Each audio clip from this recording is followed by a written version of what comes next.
Good afternoon and welcome to today's New York City Council hearing for the Committee on Sanitation and Solid Waste Management.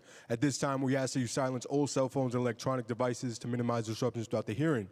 If you have testimony you wish to submit for the record, you may do so via email at testimony@council.nyc.gov. Once again, that is testimony@council.nyc.gov.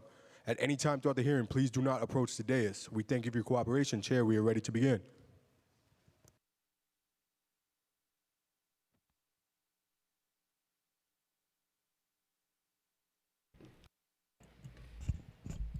I'm good? Okay. Good afternoon, everyone. Thank you, Sanitation Committee members, DSNY First Deputy Commissioner Javier Lohan, Deputy Commissioner Ryan Morella, BIG's Deputy Commissioner of Legal Affairs and General Counsel Dave Feldman, labor unions, workers, and advocates for joining us for today's Committee on Sanitation and Solid Waste Management. Over the past year, we have seen major transformations in the sanitation sector, including our zero waste goals, the rollout of citywide curbside organics, the forthcoming commercial waste zones, and the growing efforts for containerization. As we implement these changes, we must center the workers that have the incredibly difficult job of keeping our city clean every day. New Yorkers depend so much on sanitation services, and we must ensure that frontline sanitation workers doing this often grueling work have safety measures and protections. There is a lot happening in the sanitation sector in New York. Just this morning, DSNY held a rulemaking hearing on the expansion of containerization to more businesses in New York City. Also this morning in Albany, the state legislature held a hearing, which is potentially still ongoing, on reducing packaging and extended producer responsibility that has the potential to reduce waste and bring more funding to New York City sanitation operations. This is a bill the council has passed a resolution in support of. Today, the Teamsters Local 831 are also welcoming a new class of DSNY sanitation workers. We're so happy to see it. DSNY alone currently employs 8,259 uniformed positions. These Teamsters collect trash, recycling, and organic waste from New York City homes. And every winter, they also plow the streets to keep the city moving. On the private side of sanitation, there are thousands of workers, both union and non-union. Teamsters Local 813 represents 2,329 union members working for carters that collect waste from New York's commercial businesses. It is one of the nation's most dangerous jobs. We also have Laborers Local 108 that represents another 2,000 workers in the private waste collection and recycling industry. These are jobs not only in collections, but at transfer facilities where waste is tipped, sorted, processed, and prepared for export or otherwise. Labor unions play a key role in providing accountability and prioritizing safety standards in the sanitation industry and have supported major climate and environmental wins for New Yorkers. There are other types of sanitation workers that are just as important, including our building superintendents that take out our trash, recyclables, and organics multiple times a week, and the canner community that helps sort recyclables for redemption. We look forward to hearing from workers and advocates on priorities for the sanitation sector. Today, we are also hearing a few bills on a variety of topics. Since this committee has heard most of the sanitation bills introduced this session, we are kind of at a clearinghouse moment. The bills we will be hearing today include Intro 1116 by Councilmember Abreu in relationship to allowing reusable beverage containers in sports venues, Intro 978 by Councilmember Athea Stevens in relation to requiring large chain stores to donate non-sellable personal care products, Intro 1131 by Councilmember Rafael Salamanca in relationship to enforcement authority over unlicensed mobile car washes. Next, we also have my resolution 816 calling upon the New York State Legislature to pass and the governor to sign S643C, A7339A, an act to amend the environmental conservation law in relationship to extend producer responsibility for rechargeable batteries. Finally, I want to thank my team and the Sanitation Committee Task Force for their work, and of course, thank you to everyone providing public testimony today. I'd like to acknowledge Council Members Marjorie Velasquez, Councilmember Bottcher, Osei, and Abreu are here. And now I'm going to pass it over to Councilmember Abreu to speak about one of his bills. Good afternoon, and thank you, Chair Nurse, for allowing me to speak on my bill, Intro 1161. Introduction 1611 would require professional and collegiate sport venues to allow attendees to bring reusable water bottles into these venues. It's a common sense proposal to reducing waste and our consumption of single-use plastics. The bill would bring us closer to meeting the city's waste reduction goals and dramatically reduce the amount of waste going to landfills, where it can sit for centuries to decompose.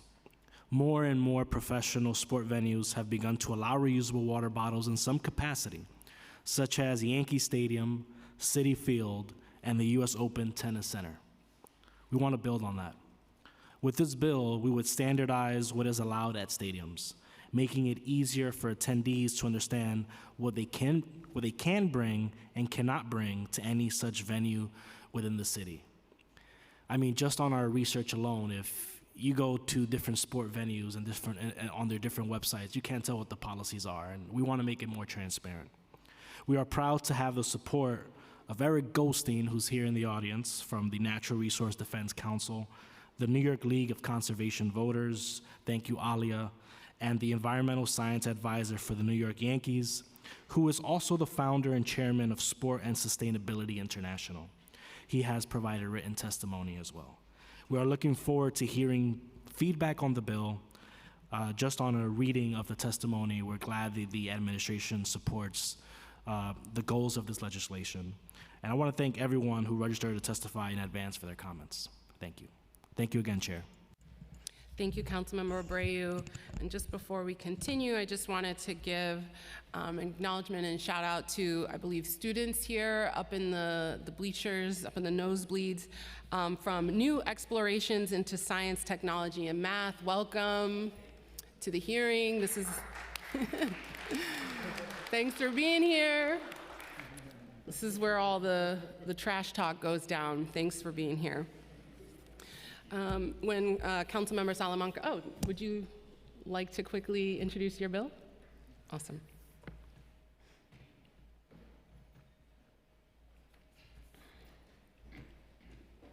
My apologies. Thank you, Madam Chair, No problem. for hosting this committee hearing, and thank you for having my bill on. Is someone here from sanitation? Sanitation's here? Oh, yeah. Okay, cool. Throughout all 5 boroughs, we're seeing a rising epidemic of illegal mobile car washes. The large vehicles utilized during these operations are obstructive and a nuisance, taking away valuable and already limited parking spaces from our constituents. Similarly, the hijacking of space near fire hydrants, as well as the monopoly on water usage from these hydrants, are public safety issues that could severely impact response time and restrict access to water for our fire departments. It is important to emphasize that the aim of regulating these businesses is not to take away anyone's livelihood. While mobile car washes themselves are not illegal and are oftentimes a quick and convenient option for drivers, they must be regulated and hold valid licenses. In addition to addressing public safety and congestion concerns, licensed mobile car washes would also address environmental issues. Not beholden to any higher authority, it is impossible to know what types of chemicals illegal mobile car washes are actually using during the cleaning process that run off into our city water supply. With properly regulated mobile car washes, we can ensure that 1, vehicles are only operating on private property with prior authorization. 2, mobile car washes operate only in designated areas, reducing congestion. 3, traffic and fire hydrants are not obstructed. And 4, environmentally safe cleaning methods and supplies are utilized, protecting our water supply and alleviating adverse health effects. As the elected officials entrusted with ensuring the safety of the residents in the city of New York, it is our collective duty to address this ever-growing public safety environmental issue immediately. As such, I am requesting your support on my bill, Intro 1131, which would require all mobile car washes to obtain a license in order to operate, and would grant the New York City Department of Sanitation and the NYPD expanded authorization to tow any vehicles illegally conducting businesses in our city streets. Thank you. Thank you, Councilmember. So for our hearing, we do have a pre-panel that will testify and answer questions before we hear from the admin. So I'm going to turn it over to our committee counsel to administer any administerings. Never mind. We're going to call up Local 108 and Local 813 to come up and testify. Sorry, I didn't know. Mr. Daniel Wright and Mr. Kajim Hill, please.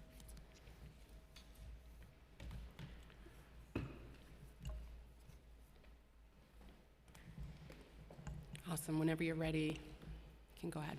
Sure. Thank you. Good afternoon. Thank you, Chair Nurse, council members, committee members, DSNY. I'm Daniel Wright, president of Teamsters Local 813. We represent members working in the private sanitation industry in New York City and the surrounding areas. Teamsters Local 813 have always been and will continue to be champions of safety. The sanitation industry worker faces one of the most challenging and dangerous professions in the nation. It is essential that all workers receive proper training and that training be a continuous and ongoing process. Workers need the proper safety gear to protect them from injury, the elements, and to make them visible to others. Vehicles must be kept in proper order and pre-tripped prior to the start of routes. Of the many workers Local 813 represents, I can say that the companies that employ them are doing the right thing. Our members are trained, provided with proper safety gear, and drive safe vehicles in a safe manner. Teamsters Local 813 actively communicates with our members during shop visits to ensure all safety measures are being observed and often sit in on company safety meetings. Teamsters are committed to keeping our members safe and keeping the roadways and the communities they serve safe. I applaud the city and the council and thank them for taking an interest in this important issue. Currently, the city is awarding bids in the commercial waste zone process. The safety workers of companies bidding should be held in the highest regard. We cannot allow safety to be regulated to a lesser role in this process. In fact, it should likely be the highest consideration. We must do that for the workers in this industry and the communities they serve. We cannot allow the commercial waste zone process to be unfairly weighted toward price. We must stand by the workers in this industry in every possible way to keep them safe. Thank you. Thank you. Would you like to testify? Good afternoon. My name is Kajim Q. Hill. I'm from the Bronx, and I have been working in the sanitation industry for over 14 years. Today, I'm a business agent and organizing director at Labor's Local 108.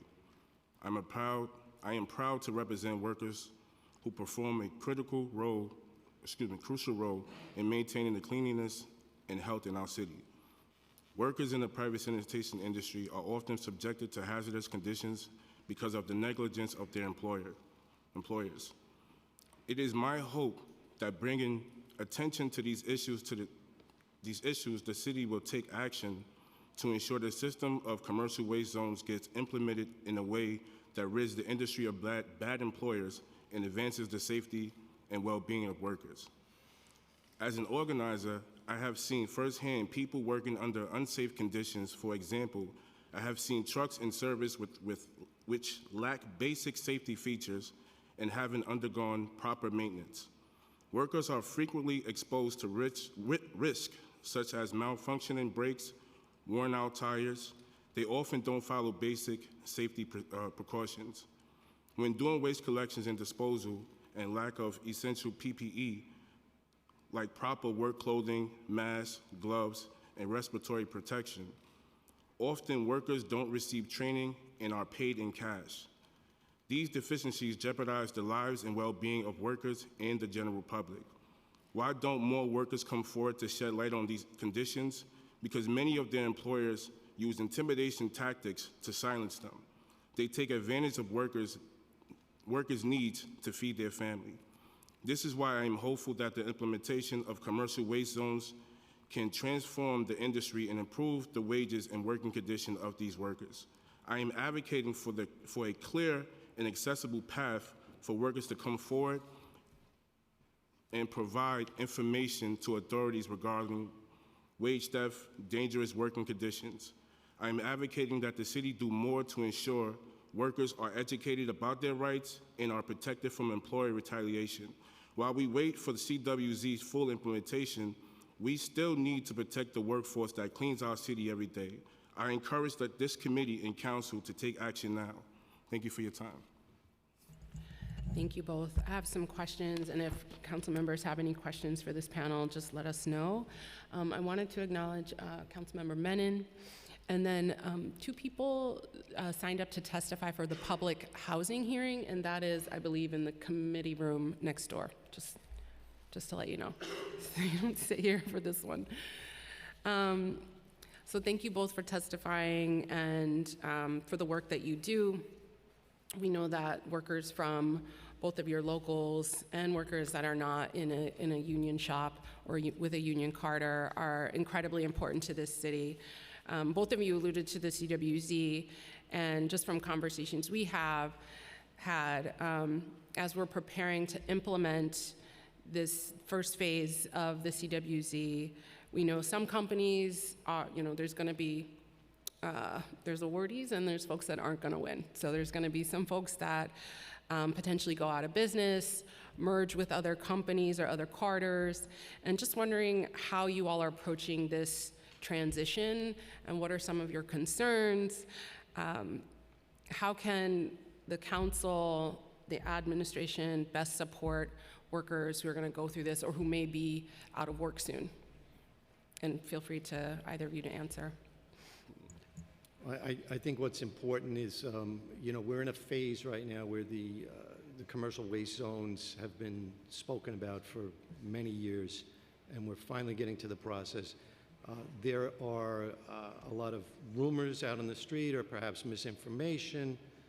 I think it might be helpful if, once decisions are made and contracts are awarded, that this information be brought to the public as quickly as possible. I think there's a lot of uncertainty throughout the private sanitation industry with the owners of companies, and that uncertainty is unfortunately being passed along to the workforce because, we have workers that are uncertain if their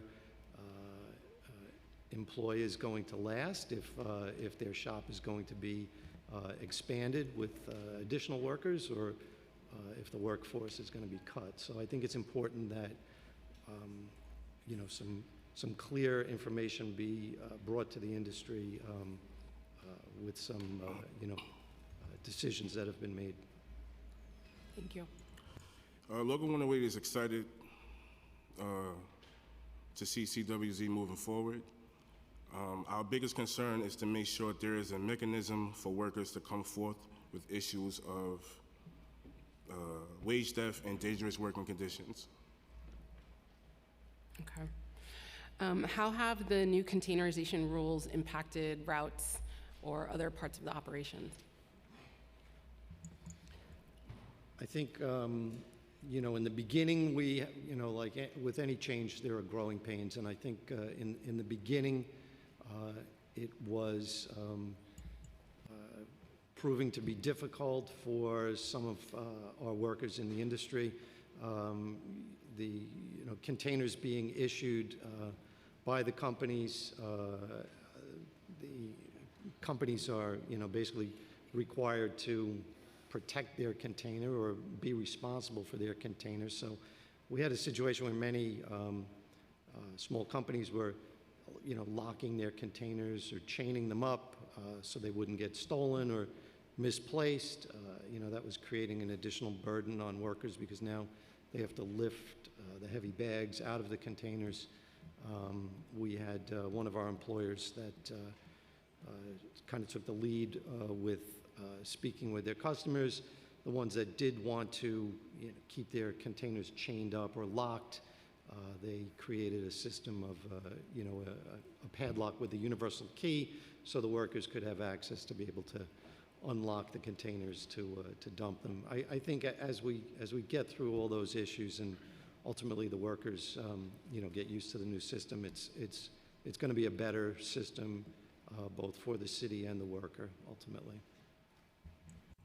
I have to agree with Dan on this one. Our employers are going through the same issues. Dumping as well. We have customers dumping their garbage into our contractors' containers, so we are having to use chains and locks on these bins. But that's about it. And have you all had any conversations with DSNY about this? Not at the moment. Okay. No, neither have I. Thank you. How prevalent is cash wages in your experience? If you want to share a story, by chance, have you ever reported this? If so, could you share the process or an outcome? Have you successfully seen a cash wage situation be addressed? Have you engaged with any agencies around it? I'm an example. I'm a former worker at Sanitation Salvage. I was getting paid cash there for about 2 to 3 years. At that time, it took a lot just to get my voice heard. I have knocked on every door possible. When it comes to the DA's office, BIC, end up reaching out to the new commissioner. I forgot his name. I think it was Brownell at the time. And we had a meeting and he addressed those concerns at the time. And so it was a successful outcome for you?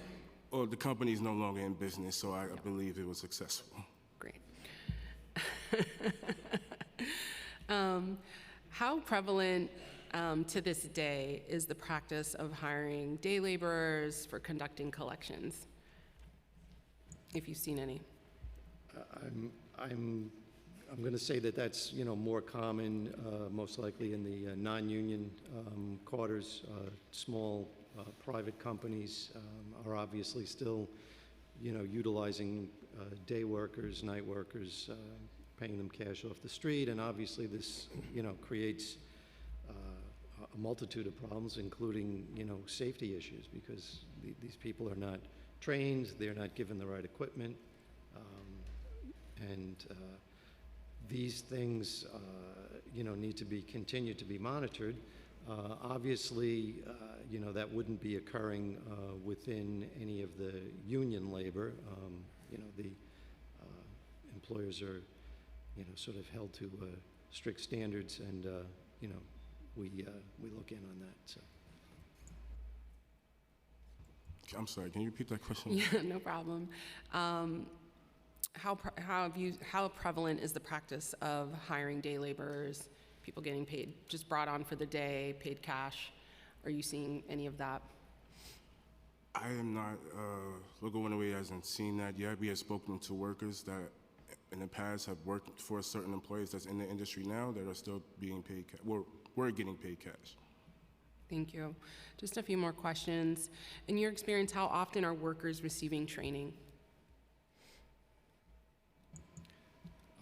I know that the employers, that are affiliated with Local 813 have continuous training, monthly basis for many situations, safety meetings, training, anytime there's any updates to equipment or anything like that, the workers are trained quickly and appropriately. Same for Laborers Local 108. Our contractors are monthly safety meetings.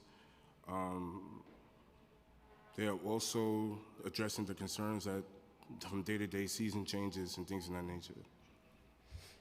Okay, and then just a final couple questions. One, are you seeing more women enter into this workforce?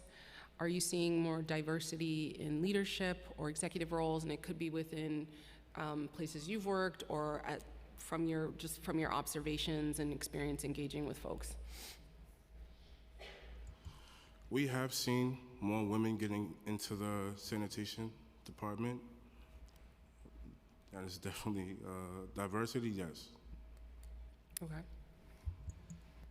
I think we're seeing, more ethnic diversity. As far as women coming into the field, I don't think we've seen too much in that avenue.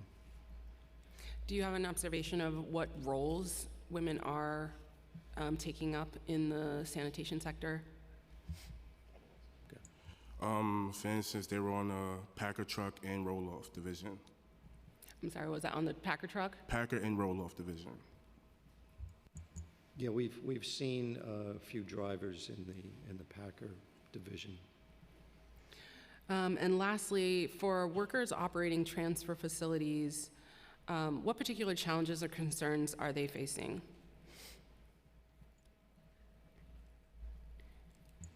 I think volume is probably the major concern that the workers in the transfer stations would face. Volume, you said? Volume, yeah. Okay. Local 108 doesn't have a position at the moment. Okay. Councilmember Marjorie Velasquez, you had a question?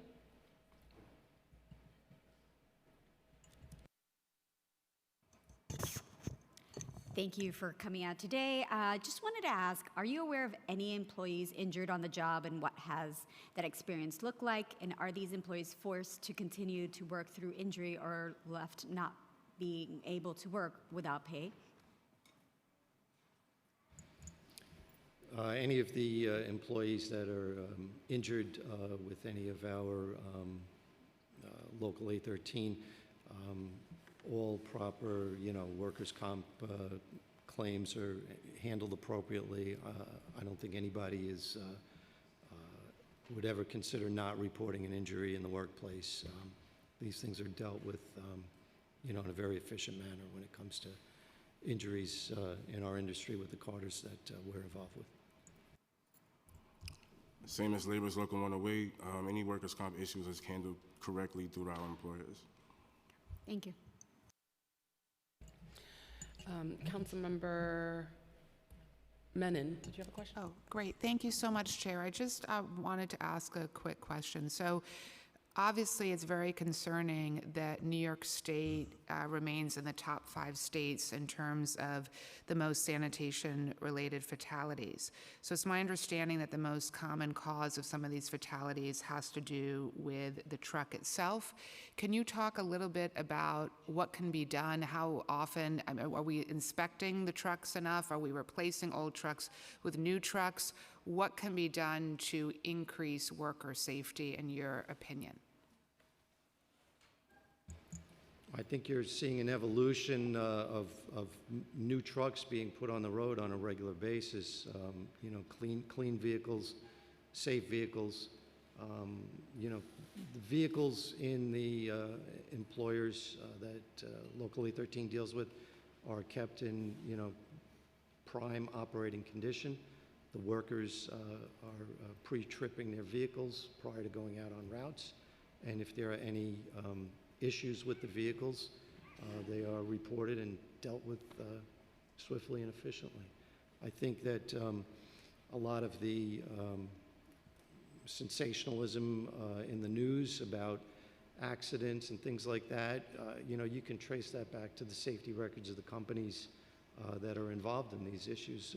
Time and time again, you're seeing the same companies involved in the same situations, and that's something that needs to be looked into further. I'm sorry, can you repeat that question again? Oh, sure. I'm just trying to get an understanding of, are there certain recommendations either of you have on the trucks themselves? Because it's my understanding that New York State is in the top 5 states for worker fatalities. What can we do to increase safety in terms of the trucks? Do they need to be, is it an inspection? Is it replacement? What recommendations do you have? I think it definitely should be an inspection of these trucks. Where the employers that Local 108 deals with, their trucks are tip-top shape. But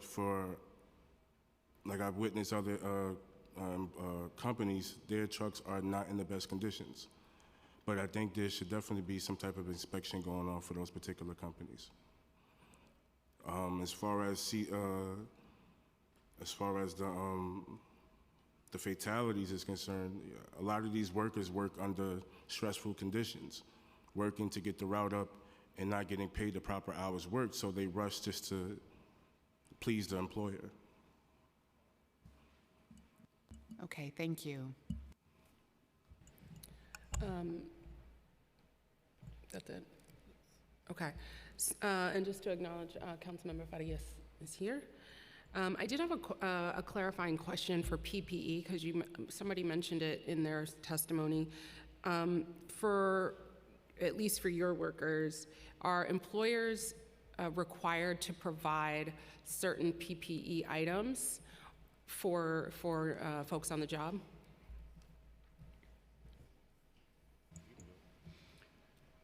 Well, as far as requirements, of course, reflective gear is, necessary. Gloves are necessary, safety shoes, work boots, things along those lines. And then, I think anything else that any of our members would need to feel safe or do their job safely or more efficiently, they would request, and it would be provided. As far as Labor's Local 108, our employers do provide the proper PPE gear as far as the work boots once a year, vests, visible vests, and sweaters, even raincoats, they provide this as well. But I've witnessed other companies in the industry, they don't provide that. We have workers working in regular street clothes, black clothes, you can't even see them. Okay, thank you. Is there anything else you all want to share, even if it's not your particular workers that are organized, if there's anything you've seen that you think, or any recommendations for how the council can support you, let us know. Yeah, and just to expand a little bit on what Q was saying, I think a lot of these incidents where you have, workers visible that do not appear to be wearing safety equipment. You see workers on the back of garbage trucks in sneakers without any reflective gear. These are obviously people that are being hired as day laborers, most likely as, cash off the books. If the city sees things like this, they should, try to do something to stop it. If we as unions can do everything we can to protect the members that we represent, and we do, and everything seems to be working efficiently with that program. With that said, we're always actively looking to expand into other areas. We're constantly talking with workers in the street and trying to get them to unionize. To let them know that we would be there to support them and, help make their jobs safer as well. So I think if the city could sort of, get involved with, when we see these situations occurring, something needs to be done about it. I said it, I'm gonna say it one more time.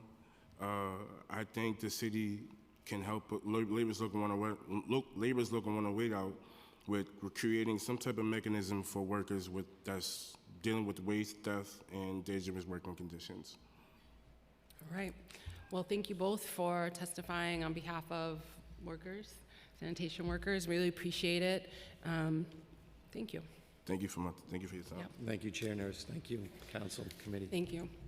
I'm going to pass it to our committee council to now swear in the admin. Thank you. You may approach the table.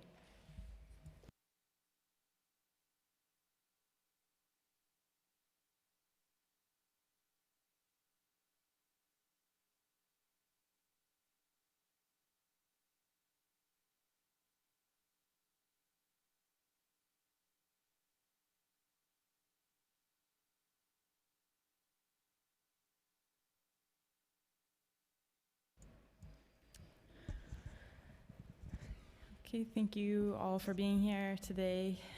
Do you affirm to tell the truth, the whole truth, and nothing but the truth in your testimony before the council members, and to respond truthfully to council member questions? I do. Thank you. Chair? Thank you. Good afternoon. Chair Nurse and the members of the City Council Committee on Sanitation and Solid Waste Management. I am Javier Lohan, the First Deputy Commissioner of New York City Department of Sanitation. I am joined today by Ryan Marola, Chief of Staff and Deputy Commissioner for External Affairs, Joshua Goodman, Deputy Commissioner for Public Affairs and Customer Experience, and Kate Kitchener, Director of Recycling and Sustainability. Thank you for the opportunity to testify today on worker safety and protections at DSNY, as well as on introductions 978, 1131, and 1161. I'm going to start off with the Trash Revolution statement. As Commissioner Tisch shared with this committee in September, the city is in the midst of a trash revolution. The Adams administration has implemented an ambitious and game-changing set of new initiatives, programs, and policies around reducing the impact of trash bags on the sidewalks, fighting rats, and cleaning up our city. I'd like to provide a brief summary of our agenda's milestones to date, starting with set-out times. In April, we implemented a new and simple standard for set-out times. No trash and black bags can be set out for collection earlier than 8 p.m. Trash and bins can be set out earlier, 6 p.m. for residents, or an hour before closing for businesses. Business container rules. In August and September, we implemented rules that required food-related businesses and chain stores to containerize their refuse. In mid-September, we announced a proposed rule that would extend this requirement to every commercial business in the city beginning on March 1st, 2024. That means that 100% of the city's businesses will be required to containerize their refuse, accounting for nearly half of all trash in the 5 boroughs. Residential container rules. We are taking a thoughtful approach to residential containerization and focusing in on 2 parts: solutions for buildings that have 9 or fewer units, and solutions for those with 10 or more units. 2 weeks ago, we announced our go-forward strategy for 9 or fewer units. By fall 2024, those residences will be required to use containers for refuse, and by summer 2026, those containers must be official NYC Willy bin. That will cover 95% of all residential properties in the city. The official NYC bins will be available for purchase at a price point far below the market value for comparably sized bins and will be designed for mechanized collection. We are still considering the right solution for 10 or more units. To that end, we are piloting shared containerization in Hamilton Heights, which includes 14 schools and 10 residential blocks. Our drive to containerize also celebrated another milestone on October 2nd of this year. Curbside collection of organics began in Brooklyn. All Brooklyn residents can source separate organics into containers with secure lids for guaranteed collection of that material on their recycling day. As of October 21st, under the rules enacted pursuant to Local Law 85 of 2023, organic separation became mandatory in both Brooklyn and Queens. Until spring 2025, the department will only issue warnings so that residents in all 5 boroughs will have had curbside collection for at least 6 months before we issue violations. Now, I would like to turn to the topic of today's hearing: safety and protections for New York City sanitation workers. Workforce safety is a guiding principle for this department. As a former sanitation worker myself who started in 1999 behind a truck, I know firsthand the importance of making sure that New York City Strongest can safely collect, clean, and plow our streets. Let me be clear, being a sanitation worker is grueling, difficult, and labor-intensive work, and our safety policies are designed to account for the realities of collecting and cleaning. The department takes great pride in preparing our workforce for the challenging nature of the job. The department trains its sanitation workers from day one in the Sanitation Academy on proper lifting techniques to minimize strain and chance of injury. Sanitation workers receive a uniform allowance that allows them to purchase department-prescribed personal protective equipment, which includes work gloves, boots, eye coverings, and reflective clothing. We instruct sanitation workers on how to exit their vehicles to minimize the risk of incident with a vehicle or cyclist, and we have all collection trucks equipped with rear view cameras to give our workforce the benefit of minimizing their blind spot when maneuvering their vehicle for collections. Training does not stop when a sanitation worker graduates from the academy. Routinely, department-wide messages on safety practices are distributed to our garages and are required to be read by supervisors and staff to all sanitation workers at the start of shift roll calls. In the lead up to each winter year, DSNY conducts an in-service training for all uniformed staff. The training refreshes the workforce on safety protocols, the operations of all vehicles and equipment, the proper procedures for attaching snow plows and tire chains, and how to use two-way radios. The precautions we take and the trainings we conduct will never mitigate all the hazards. However, our drive to containerize residential waste in the city is truly the next frontier for worker safety. The newly announced waste containerization requirements for residences of 9 or fewer units represent meaningful safety improvements. Number one, sanitation workers will handle less material directly because the waste will be in containers that can be manually tipped into collection trucks.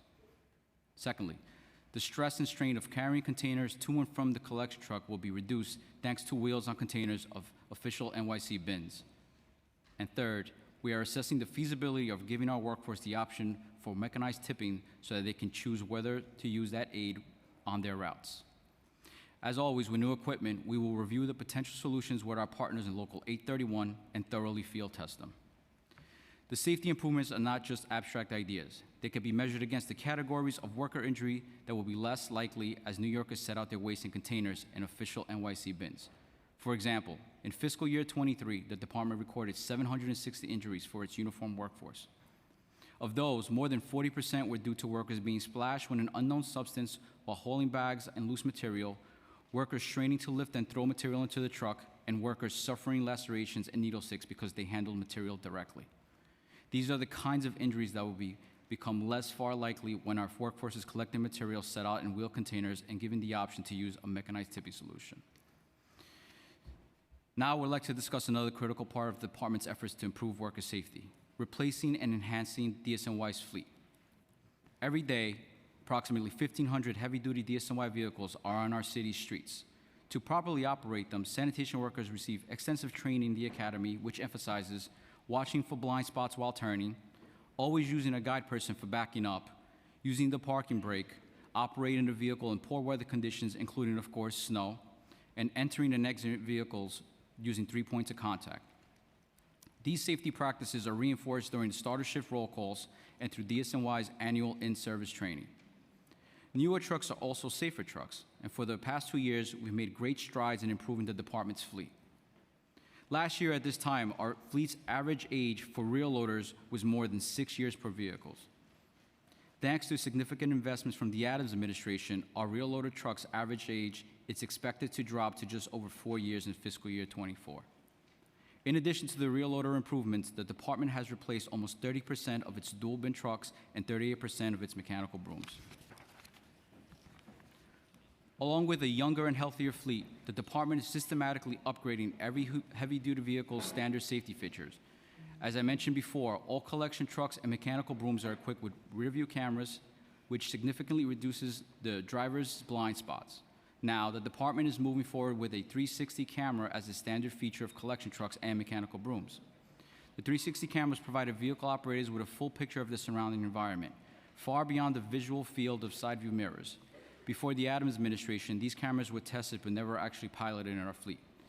In partnership with Local 831, the department successfully implemented these cameras on collection trucks and mechanical brooms, and they are now a standard feature for all new truck and mechanical broom purchases. Another standard feature for all new collection trucks is the strobe light safety system. The lighting system is a major step forward in nighttime safety for our workforce, as well as drivers and cyclists on the road. Already, more than 600 collection trucks have this lighting system. To conclude my testimony on the topic, I'd like to address the department's management of worker complaints regarding safety. Sanitation workers are encouraged to raise workplace safety concerns with their supervisors, and supervisors are required to investigate each complaint and document when a condition is found that warrants further investigation or remediation. Complaints can range from the need for electrical repairs to the clearing of clogged drains on garage floors. The department tracks those requests through our internal work request system and actions for any necessary repairs. Lastly, I will now turn to the 3 pieces of legislation on today's agenda. The first is Intro 978, which would require large chain stores to donate non-saleable personal care products. This bill would require the department or another agency as designated by the mayor to set up a web portal to facilitate donations of these products to qualified nonprofit organizations. While the department supports the bill's underlying goal of making personal care products more available to those in need, DSNY is not the appropriate entity to facilitate those donations. The current Donate NYC platform is not scalable for any additions without significant financial investments. Given the current financial climate, it is not an area where we can or should allocate resources at this time. The second is Intro 1131, which would give the Department of Sanitation authority to enforce against unlicensed mobile car washes. The department supports this bill. We are at the intersection of public space, businesses, and communities, and we understand the importance of ensuring our streets and sidewalks are clean. Our enforcement operations prioritize compliance with cleanliness and safety standards, including road and sidewalk accessibility, as well as proper waste disposal. The last is Intro 1161, which would require collegiate and professional sports venues to allow attendees to enter with a reusable beverage container. The department supports this goal of this legislation as we encourage the use of reusable items to reduce overall waste. Thank you for the opportunity to testify today. We are now happy to answer your questions. Thank you, and I believe we're hearing from BIC as well. Good afternoon, Chair Nurse and members of the City Council Commission on Sanitation and Solid Waste Management. I am David Feldman, Deputy Commissioner of Legal Affairs and General Counsel at the New York City Business Integrity Commission, or BIC. Thank you for the opportunity to testify today on these important topics related to safety in the trade waste industry. BIC's mission continues to include freeing the industries it regulates from the grip of organized crime and other forms of corruption. BIC currently regulates the trade waste or commercial waste hauling industry and the city's public wholesale food markets, including the Fulton Fish Market, the Hunts Point Produce Market, and several others. In addition to BIC's traditional role of promoting public safety by fighting corruption and ensuring that companies regulated by the agency conduct their affairs with honesty and integrity, BIC has, pursuant to legislation and rulemaking over the past several years, expanded its mission to include other types of safety, including worker safety and traffic safety. Trade waste collection is dangerous and strenuous, and it presents challenges to workers given that heavy-duty collection trucks must share the road with other motor vehicles, cyclists, and pedestrians. Although BIC does not employ or supervise any sanitation workers, BIC works to promote safety through regulation, enforcement, and communication with private companies that haul trade waste in New York City. In that regard, Local Law 198 of 2019 gave BIC the power and authority to establish and enforce traffic safety requirements for trade waste vehicles. As a result, failure to abide by traffic safety laws constitutes a potential ground for denial of a BIC license or registration. The comprehensive background investigations that BIC performs with respect to every applicant for a license or registration include review of driving records and confirmation of adequate workers' compensation insurance. BIC staff may request additional documents or compel sworn testimony if warranted. Finally, BIC can require a company to retain a third-party independent monitor in response to safety concerns or other issues. Following the implementation of Local Law 198 of 2019, BIC promulgated new rules relating to traffic and vehicle safety. These rules require companies to provide annual worker safety training, as well as defensive driving courses for drivers every 3 years. The rules also contain vehicle inspection and reporting requirements and mandate vehicle safety equipment like convex mirrors. BIC issues violations to companies if workers are caught riding on the outside of the truck, an extremely dangerous practice, or if they cannot produce requested daily driver vehicle inspection reports or required reports for 6-month inspections by a qualified mechanic. In addition, Local Law 56 of 2019 requires trade waste companies to provide workers with and conspicuously post specific information related to worker rights and safety. And Local Law 57 of 2019 requires BIC to refer labor-related complaints to appropriate agencies, such as the Department of Labor, codifying the agency's previous practice. Licensees and registrants must also abide by federal hours of service requirements for workers and must obey the requirements set forth in the New York State Vehicle and Traffic Law. BIC's enforcement activity has increased significantly in recent years and months, and much of that increase is attributable to our focus on safe operations. In addition to issuing violations when a BIC licensee or registrant fails to obey the relevant laws and agency rules, BIC also issues violations to companies that attempt to avoid regulation by operating without a license or registration.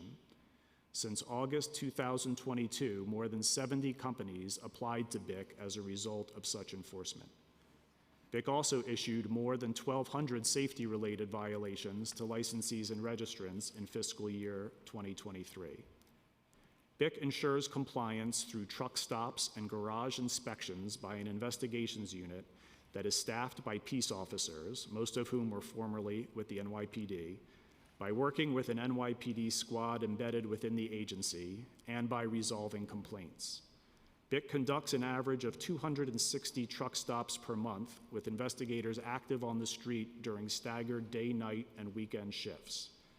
Of the violations issued to regulated companies in fiscal year 2023, approximately 60% were safety-related.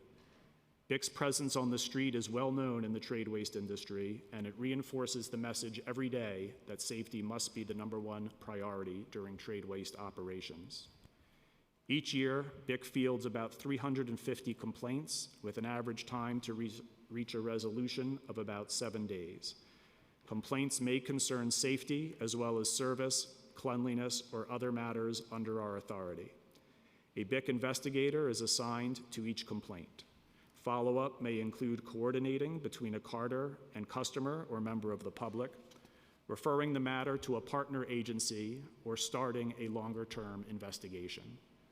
BIC has received complaints from trade waste workers in the past, and we work diligently to investigate each matter. BIC's capacity to carry out our public safety mission is enhanced by our partnerships.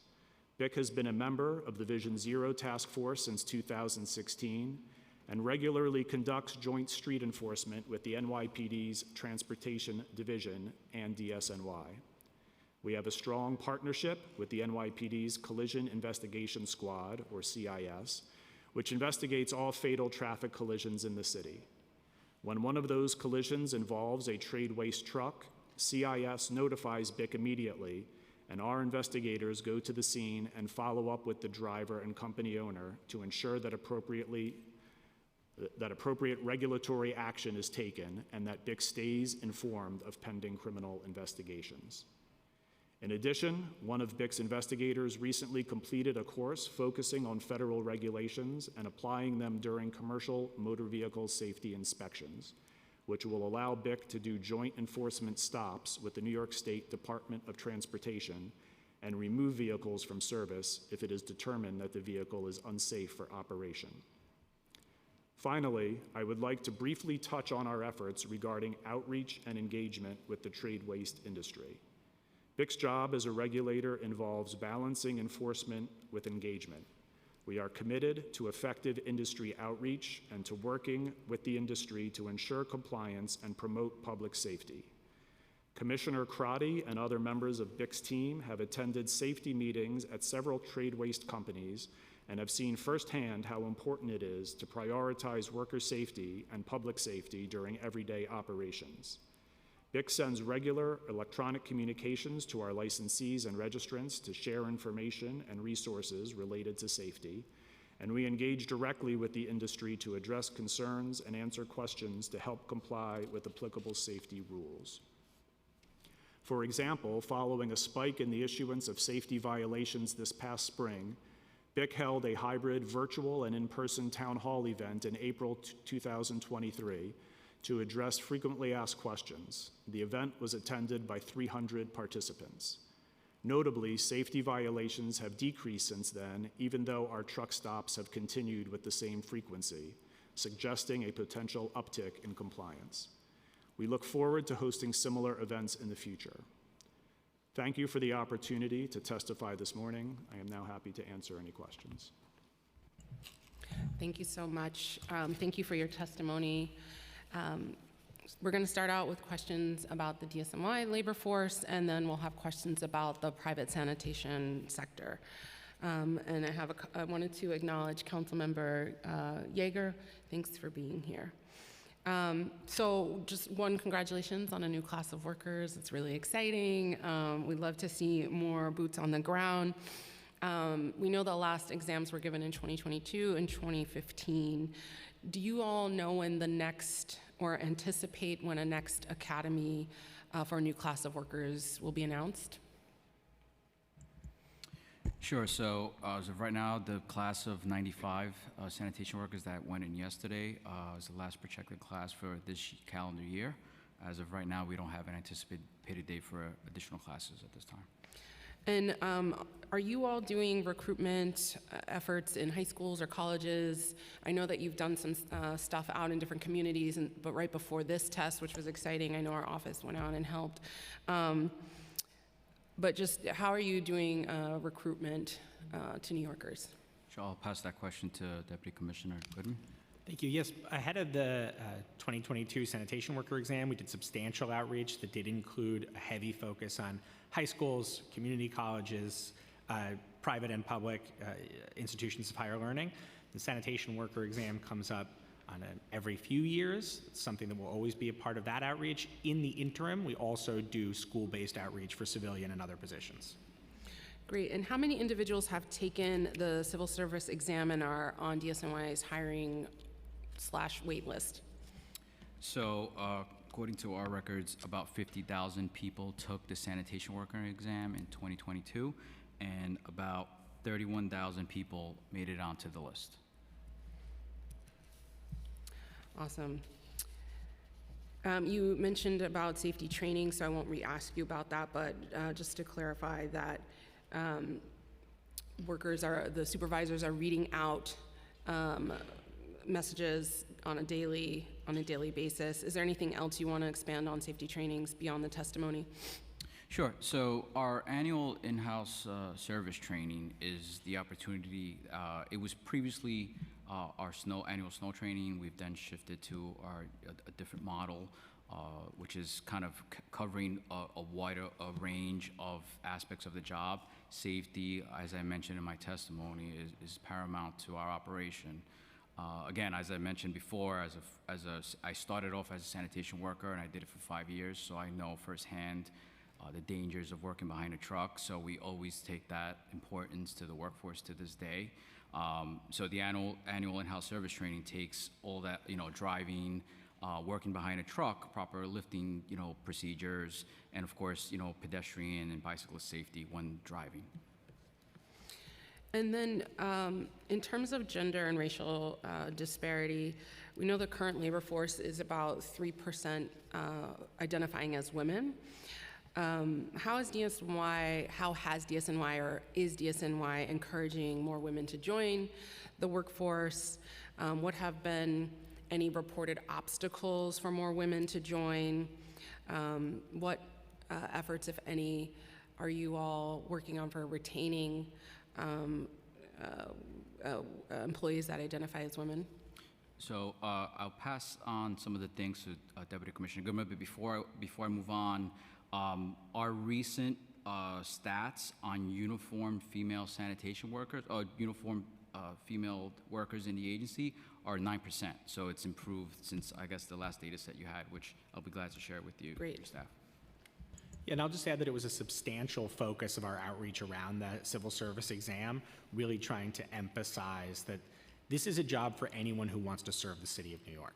This is not a job for one kind of New Yorker. This is a job for anybody who cares about their neighborhoods. We really put women front and center in our campaigns around recruitment for the civil service exam last year. Always more to do, but we were happy with the results. And would you be, at some point, if you don't have it now, will you be able to break that down between, for example, collections, uniformed versus civilian percentages? Yes, definitely. We can definitely. Okay.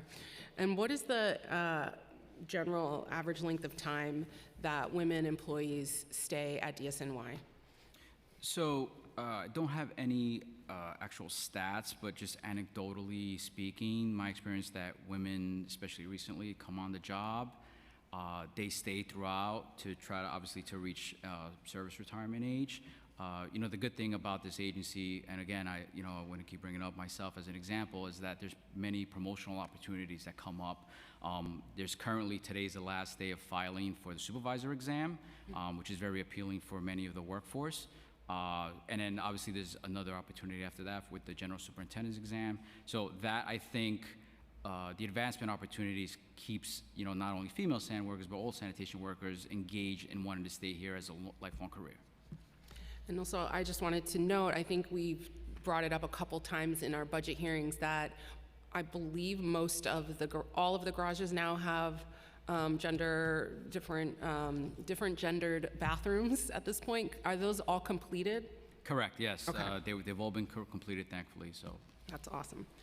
Okay, and just quickly on racial disparity, in addition to being a largely majority male force, the bulk of current labor force is identified as white. Can you describe any DEI initiatives that DSNY engages in to foster an inclusive workplace for people of color? And if at all, do you have any information on the length of time folks are staying with DSNY? If you're seeing more people of color move into these leadership or senior executive, senior leadership roles? So one of the things that Commissioner Tisch has done, and we've done with previous administrations as well, is engage all the affiliated organizations. So, for example, the African American Benevolent Association, the Hispanic Society, to name a few, are organizations that we always, engage and try to get them to have their membership, take the advancement opportunities and take the promotional exams. But as far as any actual stats, I don't have anything right now as far as like the progression over time, but I'd be glad to look at that for you and get you something. Great, we'll follow up. And then just in terms of moving folks into leadership or supervisory positions, I know you have some things coming up. Does that come with any workshops or things that you all host inside DSNY to prepare people for those exams? Yeah, so actually one of the things that the commissioner did this time around, as I mentioned before, the supervisor filing, is she made a lot of study materials, it was just general, department materials available to anybody in the workforce, even somebody that didn't have access to a department computer.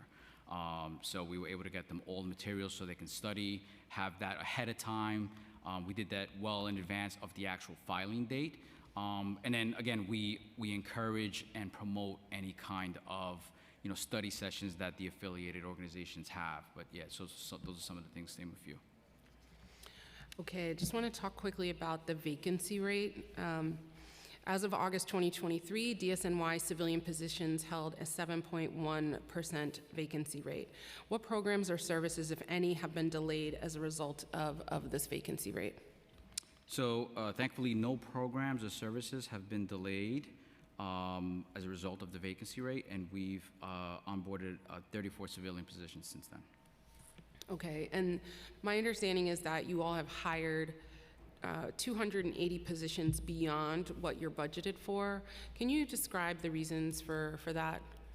Sure. So because of a lot of the, the preparation for the snow season, OMB allows us to front load our hiring to account for the attrition as well. So the projected attrition fluctuates from year to year. So the 280 is accounting for the attrition that we're going to, experience throughout the fiscal year. Okay, great. And then how will the PEGs proposed by the mayor, the letter that went out, how is that anticipated to impact DSNY's workforce? If there are specific positions, programs, or operations that will be impacted? So right now, we're still in very early conversations with OMB, so right now they really don't have anything to speak on at this point. Okay. And then lastly, retirement. What percentage of DSNY staff remain employed at the agency after they become eligible for retirement with pension? Okay, so presently approximately 7% of uniform staff have more than 20 years of service, which is retirement eligible. And civilian staff have several different service age targets for pension eligibility, so it's a little bit difficult to project that number.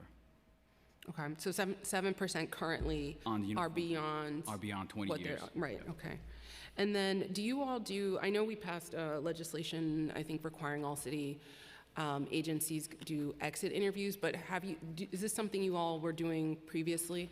Yeah, it's one of the things we've always done historically. It's recently we started thinking about doing more of an electronic form, but we've always done a paper exit interview form.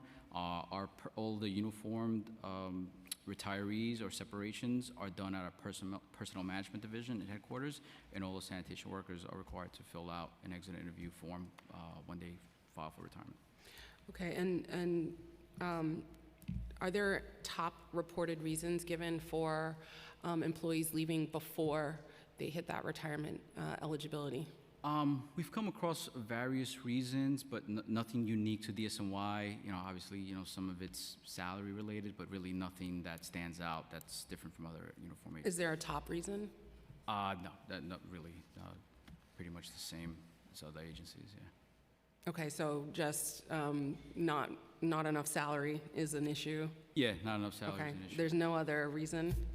I'd have to get more of the data, but right now I really don't have anything. Okay, no problem. I'm going to pause here, open up for some questions from members in case they have a bunch of things they're scheduled for, and then come back to discuss DSNY occupational accidents.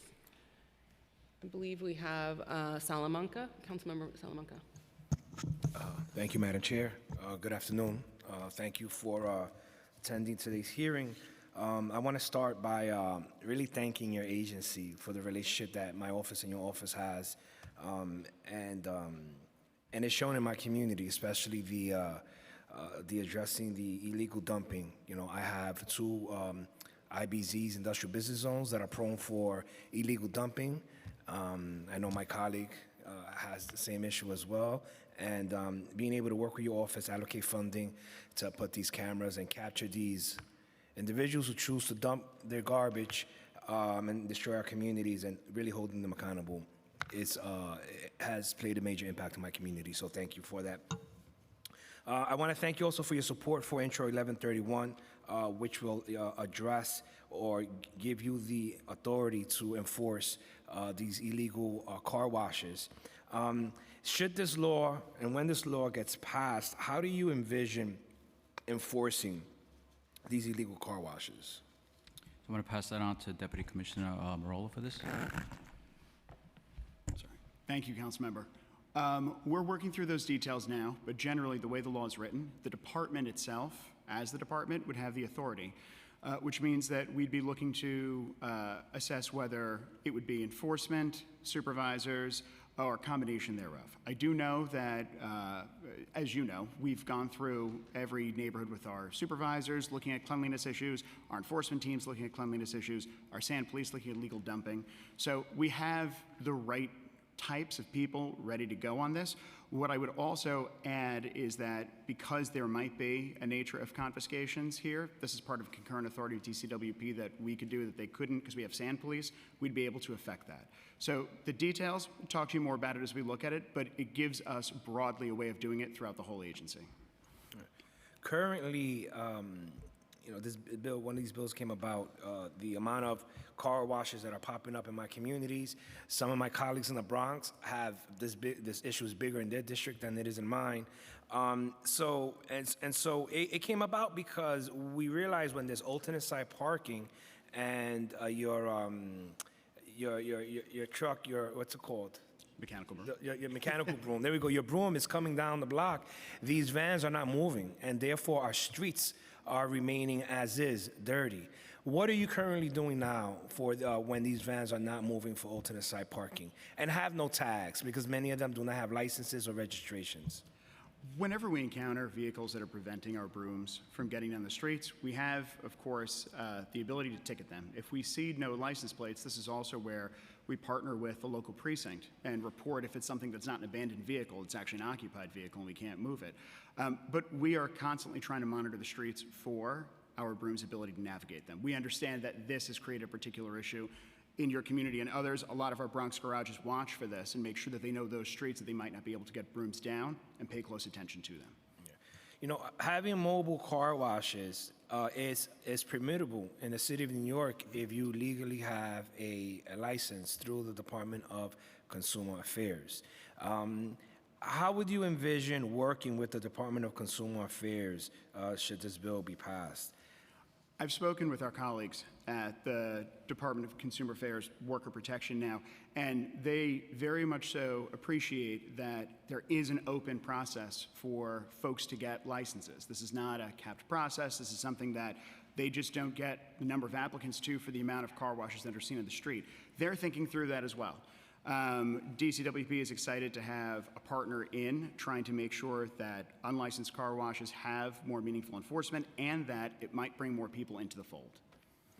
I know that back in 2020, the Department of Consumer Affairs, they undertook a public campaign to ensure that mobile car wash vendors were licensed, basically educating them. Should this bill be passed, how can you work with the Department of Consumer Affairs prior to going out and enforcing and picking up these vans, on educating them on the pros and cons of getting licensed and giving them the ranges of the licenses, which I see here they're between $137 to $550, depending on the size and the time frame of their license?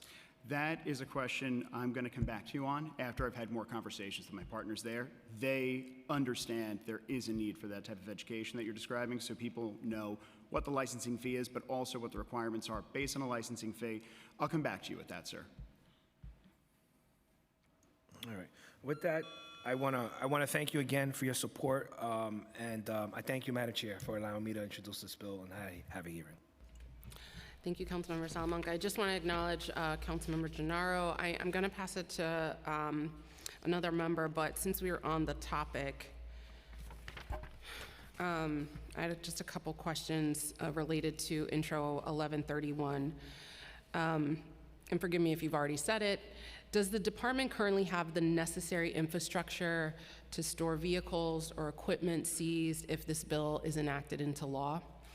The department has the necessary infrastructure to store vehicles and equipment seized. We would, of course, see what those numbers get to because it's not unlimited space.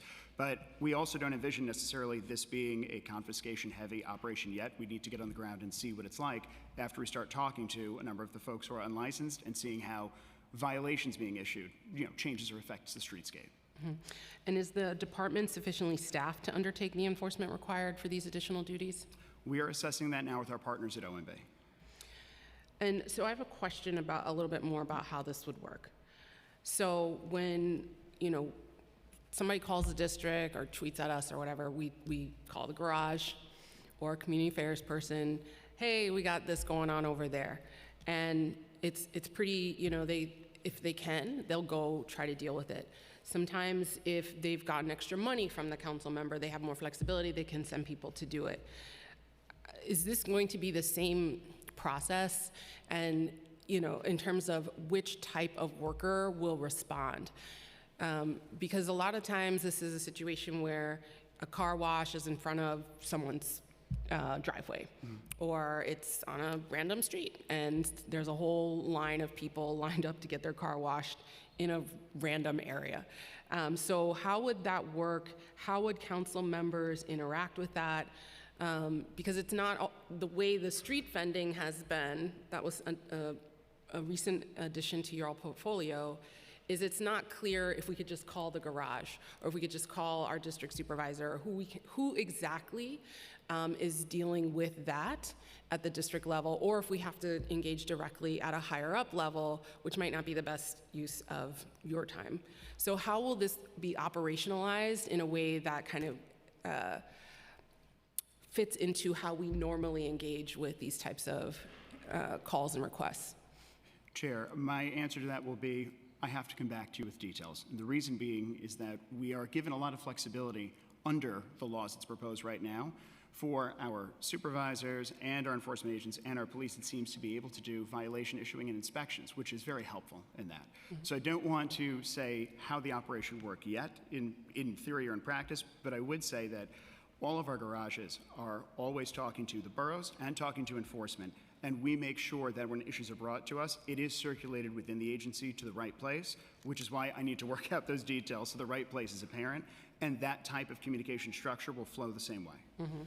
And then just because a lot of this stuff happens out of traditional business hours, we're talking late nights, weekends, Sundays, are you all going to have a staffing plan to be able to go out and respond to these things quickly? The same way we do with enforcement today and supervisors generally across the city, we will have a staffing plan to understand what to do and at what hours. Okay, great. And last question around this is, what role would DEP play at all? Because I know some of this is related to hydrants and water and contaminants, the wrong types of chemicals potentially going down the drains. I don't really know, but I just imagine DEP might have some insight on some of the more environmental issues that are being produced because of these operations. We routinely work with DEP now on a number of issues like catch basins. We would be in contact with them as we see anything that requires their attention. Fire hydrant usage, of course, both yourself and Councilmember Salamanca mentioned it. We've seen it on the streets, is one of the big problems that we note with these. We're going to have to talk to them. We're going to have to talk to fire too. So we're going to have communications on this, and as we see more dangerous situations, I imagine if this comes to pass, we'll probably want to put out outreach and education on what those chemicals can do if they're being used and what the problems are for the environment. Yeah, and just my only other question, I mean, given the state of our sidewalks and our streets, there's constantly, I mean, I feel crazy going down the street, as I'm sure most people do, because there's just so much trash everywhere. I mean, it's just a massive operation that's required. Is taking on these additional portfolios moving away or moving resources away from the main mission at hand, which is ensuring these trash cans are clean, the sidewalks are clean, the dump outs are dealt with, that we don't have people sending us stuff all the time, that you all have enough workers in the garage to go out and respond instead of all of these other things now that are coming under the portfolio? I would say that what is in the portfolio as it is, what could come into the portfolio, so far has a nexus to, as you said, keeping our streets clean. And while that is a large job, admittedly so, it is something that we try and take very seriously across all functions of the agency, because we know keeping our streets clean from dumping, keeping our streets clean from abandoned vehicles, potentially now with car washes, that will have a cascading impact if done right with enforcement, and it will make our neighborhoods cleaner. It'll improve quality of life. We think that is related to our core mission. Thank you. I'm going to pass it to Councilmember Velasquez.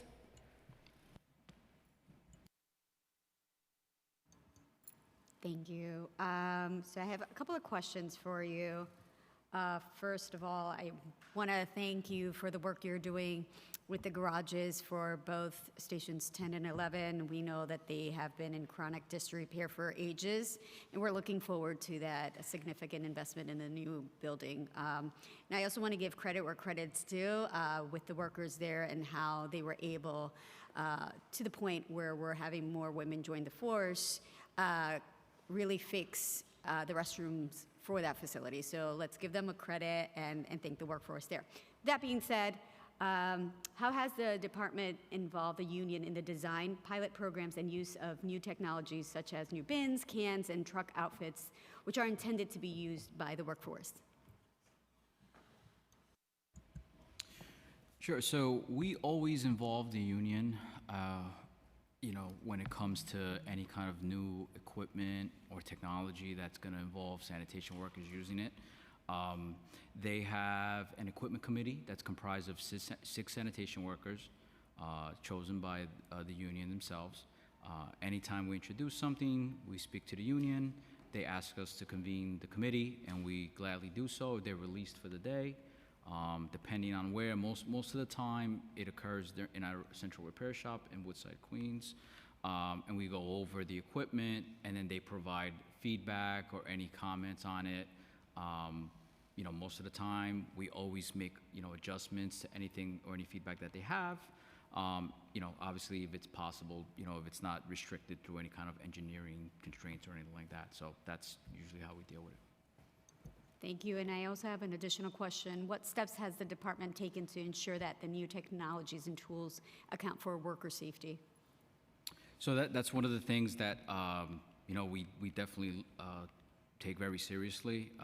As I mentioned in my testimony, the backup cameras in all our, collection trucks and mechanical brooms, and the addition of the 360 cameras, which give a bird's eye view of the surrounding of the truck, which is really helpful for all the workers, especially when, there are times where, your partner is not always visible, or if you're, driving, on a relay to offload a truck somewhere and you're by yourself. So, those are some, and we're always looking and working with DCAS on new technologies that we can, implement in all our vehicles. I appreciate it. Thank you so much. Thank you, Chair. Thank you, Councilmember Farias. Thank you, Chair. I just had a quick question. Last hearing, the commissioner said there was an error with the number of contracts. Sanitation said they could award to Carters. Do we have any updates on that? Will less Carters be selected for the commercial waste zone program? Councilmember, thank you for that question. The commissioner testified that the vendor that was doing part of the scoring algorithm, Arcadis, had made an error in its calculations, which was caught, reviewed, and any Carter that was impacted that could have been a potential awardee had a conversation with us, and we've corrected that since. In terms of less or more, this is still an ongoing procurement, so I can't talk right now about any number of awards that may be finalized soon and what that number would be. But we did get in contact with those that were impacted, and we had worked through that with them. Okay, so is it assumed for us to believe that the folks that were notified that they would be receiving a contract or that they were on a waiting list are actually have been contacted and will be given a contract? We were in touch in early summer with a number of the applicants to let them know whether we would be speaking to them about potential awards. We're still in the stage of having those conversations. Okay. We're getting close to finalizing them, don't get me wrong, but those conversations are still ongoing. And I think that's, I'm not trying to be, I apologize. I think that's the water's edge of where I am in terms of what I can say about what's going on with potential awardees. Sure, so I can follow up offline. No problem, thank you. Thank you, Chair. And Councilmember Bottcher. Good afternoon. I want to ask about the building superintendents who've reached out to us, they've reached out to you. These are not building supers that are represented by 32BJ. They're ununionized. They tend to represent smaller buildings. And they've been reaching out to us about the impact of the change in set-out times for residential trash. Used to be no earlier than 4 o'clock. Now it's no earlier than 8 p.m., 6 p.m. if it's containerized. What we've been hearing from them is that, supers used to work from early morning until late afternoon. Now they often have to work from early morning until after 9 o'clock at night because they have to wait to set it out at 8 o'clock. They've been, we met with them, Chair Nurse and I. They shared with us about the impact that this is having on their lives. They can't have dinner with their families. They can't have any kind of life, in addition to the physical toll that it's been taking. I think the 8 p.m. set-out time was generally a great idea and a positive impact, but this group of supers, they haven't had traction getting the attention of DSNY. They've requested a meeting with the commissioner. We put forward that request. Will the department commit to sitting down with these supers? They started their own group called NYC Supers. Will the commissioner sit with them and talk through their concerns and think about how this could be, what solutions there might be to address it? Thanks, Councilmember. I can speak to that. I can say that at this point, multiple members of this panel have been in direct correspondence or conversation with the group you're referring to. So I've spoken to Mr. Romeo directly. I know members of Deputy Commissioner Marola's team have corresponded as well with the NYC Building Supers. The feedback has been heard substantially. I'll also say that these changes, as you know, were not made capriciously. They were done after substantial research that showed us that the 4 p.m. set-out time was by far the earliest of any major city in the country. I mean, you talk about what used to happen. What used to happen was that bags of trash sat on the curb all afternoon, and that was unacceptable. So appreciate that feedback. We've heard that feedback. I also can just, if I can add a plug, many of the questions that have been posed publicly about what might happen in the future by the group that you're referring to are actually answered in our containerization report at nyc.gov/future of trash. I would encourage everyone to read it because I received correspondence from them that says, well, what are you going to do about this or that? The answers are there at nyc.gov/future of trash. Happy to continue corresponding with them. Thank you. What they've been told essentially is you can put it out at 6, you've just got to containerize it. The issue with that for many buildings, including Mr. Romeo, who's a super in Chelsea, a few blocks away from me, is that they'd have to put out over 20 containers to fit everything. They can't store all those containers. What this group has asked is that you consider letting the cardboard be put out without containers. So two pieces of response to that. There's actually already an option for large buildings like Mr. Romeo's for an early morning time. Every January, any building with 9 or more units is able to opt in to set out the trash between 4 and 7 a.m. And that was something we worked out with 32BJ. That was a feedback that we received early on in this process and that we were happy to incorporate based on that expert perspective. So that's an option that's there, right, the early morning time. On the cardboard does not need to go in a container. If the refuse is containerized and goes out at 6 p.m., the cardboard can go right alongside it at 6 p.m. That's already in the rules. So this is, again, why I mentioned that many of these pieces of feedback have been heard and answered. 20 containers may be appropriate for the refuse. I'm not sure if that number includes cardboard. The cardboard does not need to be containerized alongside the trash. And plastic and glass? I believe it does need to be containerized. But let me double check on that. I know the cardboard was a piece of feedback we heard during the rulemaking process. Have you communicated that to Mr. Romeo? It's in the published rule. I'm not sure whether we communicated that one directly. Can we meet and talk this through? I think you've had conversations in passing on the phone. It hasn't been working. I think we need to sit down and talk all this through. Can we? Let's be in touch about it. Okay. Thank you. Thank you, Councilmember Bottcher. I agree. I think there's nothing, it's always great to sit down and talk with people, even if you've emailed or spoken on the phone. Sometimes it's just a better touch.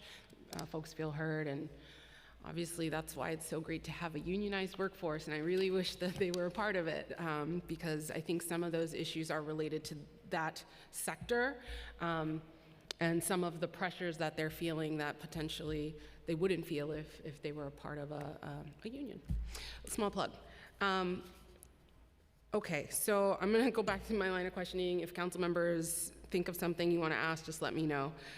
So I wanna talk about the DSNY workers, occupational accidents and injuries, or injuries to pedestrians, and that just briefly, and then we'll move into the private sector.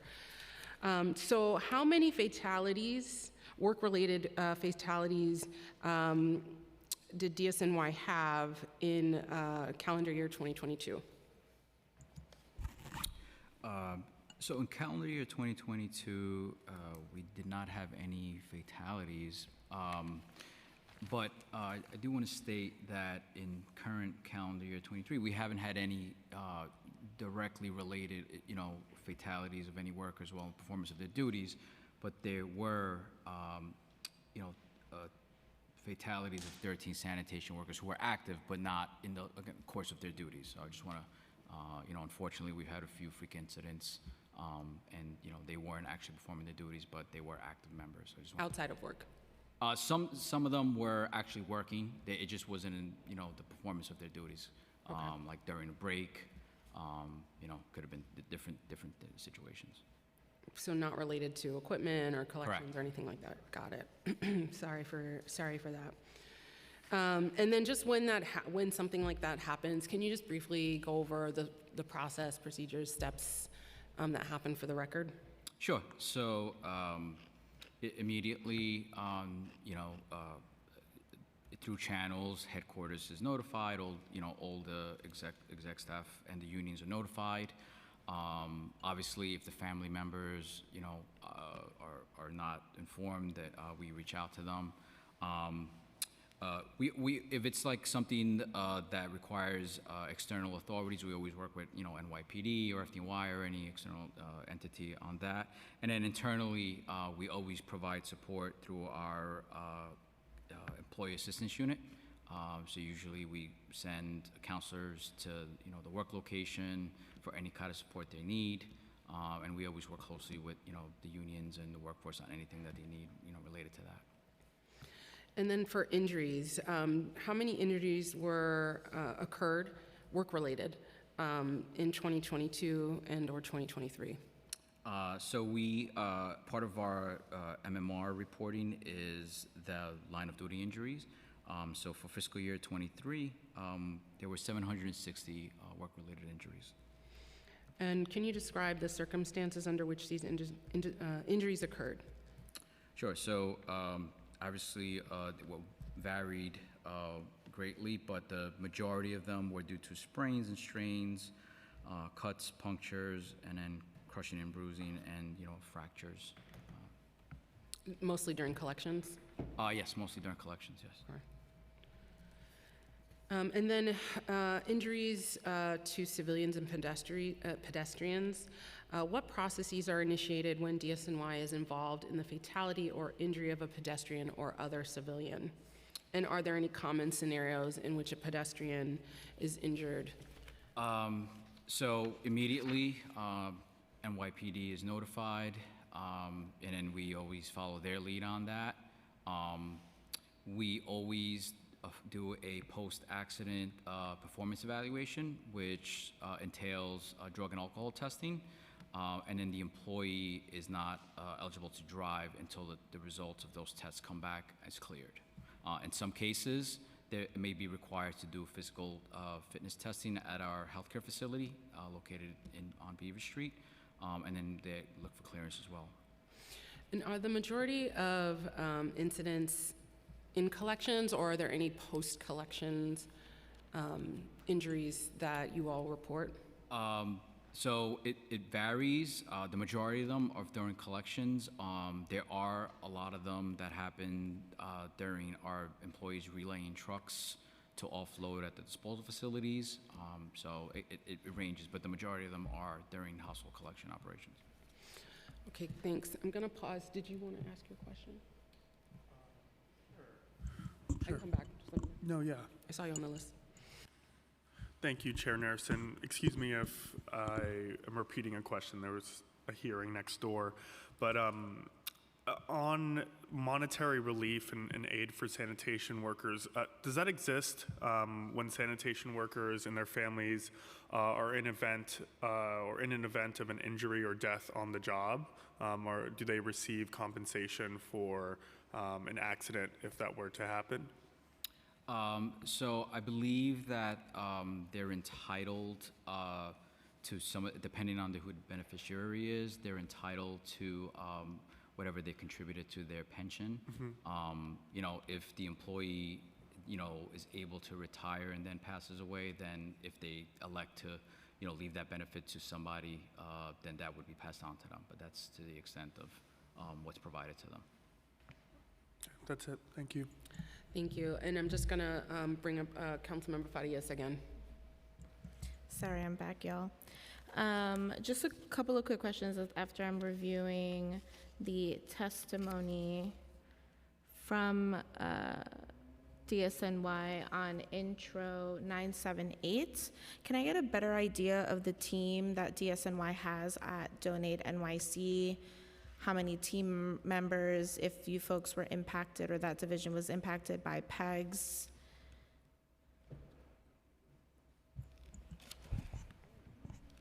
Councilmember, I'm happy to answer at the start and also turn it over to my colleague, Director of Recycling and Sustainability, Kate Kitchener.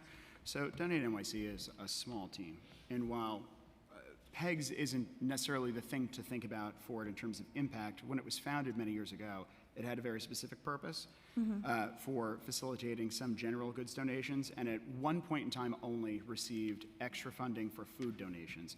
Over 6-7 years, that hasn't led to more than about 5,000 users of the site, and not too much in terms of tonnage too. It's a very small operation in that. Okay.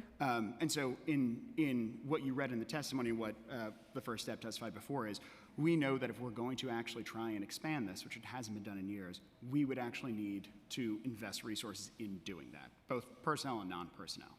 So that is the thrust of our concern here on this one, and it wouldn't Sure. make it a good fit for us. Okay, so you don't view 978 as in direct correlation with what Donate NYC is already doing? Because I took a scan of the website just quickly because I thought maybe, we're not looking at it directly. And there is a section for like personal hygiene products. Forgive me when I say the thing, if Donate NYC had been more robust, yes, I would say add to it. But it hasn't been, and our concern is that we would not be able to scale it to add to it to do more. Because that would be, chain stores are a large portion of, in this case, businesses that would have products to donate. We haven't done that type of addition in a while. Okay. Do you folks have any recommendation of what agency would be appropriate to do this work, if not DSNY and Donate NYC? Not at this time. No, not at this time. Okay. I think the difficulty that I have is our goal is to like reduce, reuse, recycle. We're trying to make sure products do not end up in our landfills. We're trying to make sure, at least from what I see on the Donate NYC webpage, there are businesses, there are churches, there are nonprofit organizations that are requesting some of these items that are within this bill. And so if we're not pushing to expand or to rethink something that is outdated and address the need that we're seeing here in our city, then what are we really doing? I would really like to continue talking about this specifically with the chair, with Chair Stevens and Chair Nurse on this bill on how we can look at what budgetarily might be a factor going into FY25, because we cannot keep filling our landfills. I know all of us in this room agree with that, and there's plenty of product out there, especially where we're seeing increases in migrants in our community that can be put to better use than to be going to the garbage. Thank you. Thank you, Council Member. And yeah, it would be great to get an understanding of what significant resources required means, because it's hard to know if that just means we don't want to do it versus this is the actual cost of what it would be. And I know in the Zero Waste Act that we passed, we did have some, we did have the bill to like mandate, let's get to zero waste, which would require us building some of that stuff out. And maybe the state will actually pull off the EPR this year and we can get some reduction in packaging so we don't have this kind of issue. But I mean, that's a gamble. So I mean, I agree. I really support this bill, and I really hope we can find a way to identify what the actual barriers would be and try to work with you all to figure that out, so that we can really get this, it's mostly just plastic, from going into the landfills, and also to really support people who need it. Okay, I'm going to, I only have a few more questions. It's related to the private sanitation sector, and then we're going to open it up for testimony. I do have a question about the safety task force. The Commercial Waste Zones Safety Task Force was created by Local Law 199 and is supposed to meet regularly to make recommendations for the effective implementation of safety measures related to commercial waste collection. The Safety Task Force is chaired by the Commissioner and includes the chair of BIC, as well as other appointed industry and policy experts. The last times the committee met was December 1st, 2021 and March 29th, 2022. Do you have plans to meet in 2023? I'm going to get back to you on that and when the timetable is for that committee's actions. I apologize, Chair, I don't have that with me. Okay. But part of what that committee is doing is, of course, seeing what the local law is already requiring of the carters as they move into the commercial waste zone program, which is that workers be comprehensively trained, workers have that training on them in a card so we can audit it, and that they provide that to sanitation so that we can audit companies and make sure that the right training is being given. So the purpose appreciated and the importance of it, of course, appreciated. I do need to get back to you on that. Okay. Is there just a reason why it hasn't been held this year at all? At that, I don't, but as you know, most of our year has been spent actually trying to stand up the program now that we're in the applicant and the award stage. Okay, great. And then local law 199 requires that selected carters are responsible for ensuring that all workers, including but not limited to vehicle operators, laborers, helpers, mechanics, supervisors, and managers have received worker safety training. How is DSNY and BIC ensuring that private carters are conducting proper work safety training? Starting with the BIC side, our regulation in that area is in two parts, I'd say. One is worker training and worker safety, and the other is vehicle safety and traffic safety. BIC's rule regarding annual worker training requires educating workers on workplace safety requirements, operational instruction on each specific type of equipment used by the employee, training to address specific public safety hazards associated with transporting trade waste, and collision avoidance, basic defensive driving type training. Companies also must post worker safety information that is accessible to employees. BIC has conducted more than 100 garage inspections in the last 12 months to make sure that that, among other requirements, is being met. And then finally, BIC also requires drivers to conduct both pre-trip and post-trip vehicle and equipment inspections. So drivers must fill out, we call it a DVIR, vehicle inspection form at the end of the shift and review the previous one at the beginning of the new shift. And that is something that our investigations unit makes sure is being done and that the appropriate forms are being kept in the vehicles of private companies. And then for 2022, there were 171 injuries reported to OSHA related to private carting. Does the city impose any requirements on private waste carters to provide preventative safety equipment? We had some labor unions here today highlight that some carters are just not providing adequate PPE, including work boots, safety vests, gloves, protective eyewear. How are you all, I mean, you mentioned you're doing garage inspections. Are you going to garages to chat with workers? Are you going outside of garages? Do you have folks just out at night sometimes? How are you all ensuring that workers have the equipment they need? So we do have those touch points that you mentioned with BIC's street enforcement. I would also mention that BIC tracks all complaints that we receive through a variety of methods. We have a phone hotline, 212-437-0600, and our website is also available. We also get referrals from agency partners. I was gratified to hear the testimony earlier from the gentleman from Local 108 about having had a successful complaint to BIC even before we had that safety authority in 2018. And one of the major items that came out of that, of course, was the authority to do something about the kind of issues you're talking about. And we continue to focus on that and encourage workers to reach out to BIC through any of those methods. And for the record, are private carters required to share employee complaint data with BIC?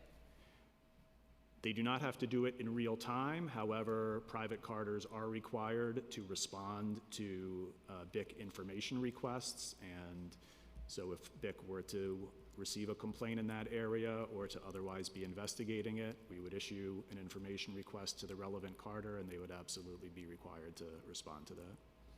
And for when we do move over to the CWZ, would that be something, and forgive me if I don't know, there's so much I'm like trying to hold it all in my brain, but will these awardees be required to share complaint data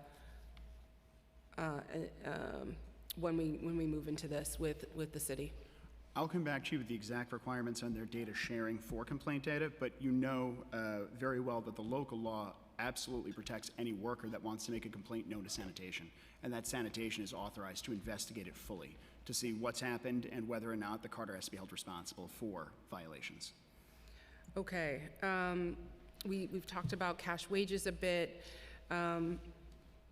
Who will be responsible for oversight of these types of labor issues with the rollout of CWZ, just for the record? I believe that moves fully to sanitation, but I'm looking to my colleague at BIC to confirm that. That would definitely be in sanitation's purview, but there is co-enforcement authority, and we would look forward to working with the department collaboratively on that. I'd also mention that as commercial waste zones are rolled out zone by zone, Carters are potentially subject to 2 different requirements. The same Carter might be functioning in a zone that's been awarded and implemented, as well as elsewhere in the city where one hasn't been, and they would be fully required to comply with BIC rules. Right, but they'd all be, but cash wages would not be a part of the CWZ, regardless of which zone anybody's in. Correct. Correct. How many cases of cash wages have been reported to BIC over the past few years, if any? I cannot give information on ongoing investigations. I can tell you that that issue is something that BIC would be very interested in hearing about from anyone that has information about it, and that BIC does work with other agencies, including the Department of Labor, on issues such as cash wages. You don't, is there a ballpark number of cash wages cases that you all are dealing with, whether they're in process or not? I'd have to complaints. Okay. I'd have to put it in the follow-up. Specifics on that. Okay. What, if any, threshold is necessary for BIC to initiate a labor or safety-related audit into a private waste carter? So BIC has an audit team that reviews financial information that carters are required to provide. If there is a concern about financial data, customer service data, safety issues, that is something that the audit unit, the investigations unit, and potentially the enforcement unit can address at BIC through all of the means that I've described. There's not a particular minimum threshold. Okay. For garage inspections, what types of conditions or events would prompt BIC to inspect the garage of a private carter? Beyond a complaint, do you do proactive inspections? Is there typically cooperation? How many times have you all had to obtain a judicial warrant to perform such operations, if at all, in the past couple of years? We do extensive garage inspections. Typically, the carter will cooperate and a warrant is not necessary. The garage inspections can relate to safety and equipment issues, such as making sure that vehicles comply with emission standards, side guard safety requirements, and other issues such as the workers' rights poster, convex mirrors, all of which are required under BIC's rules. Okay, and just for the record, you do proactive inspections, not just complaint. Okay. Correct. Yes, Okay. absolutely. We, however, an issue is identified, complaint or otherwise, we do inspections and investigation of those issues. Okay, the Transform Don't Trash Coalition has conducted initial research looking specifically at Federal Motor Carrier Safety Administration data for the largest 20 companies in New York City. It shows that private carters have been involved in significantly more incidents over the past 2 years than in their most recent report. In the past 2 years or so, the largest 20 companies were involved in 115 crashes that caused 136 injuries compared to the 85 crashes that caused a total of 90 injuries reported previously. This represents a 35% increase in crashes and a 51% increase in injuries. The number of fatalities has increased from 2 to 3. How is DSNY and BIC addressing street safety concerns in the private sanitation sector? Well, I think that in looking at data like that, it's helpful to distinguish between the period before BIC had authority to address safety and traffic safety, and the period since then. So once local law 198 of 2019 was implemented, and once BIC promulgated rules pursuant to that, safety has been a major focus, if not the major focus of BIC enforcement. I think 60% of our violations are safety related, and that is the means through which BIC is trying to address those issues. As we go forward, I think that implementing that law was a very significant achievement, and that has only increased during the Adams administration and during the time that BIC's current commissioner has been responsible for those issues. And how often are you reviewing this type of data? We review that kind of data on an ongoing basis. We have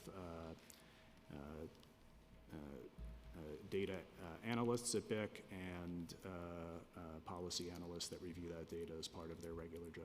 Is that like a quarterly, an annual, twice a year? Is there any kind of like benchmark, or is it just ongoing when it's flagged? For which type of data? I'm sorry. For crash data. For Carters. That's an ongoing process. Okay.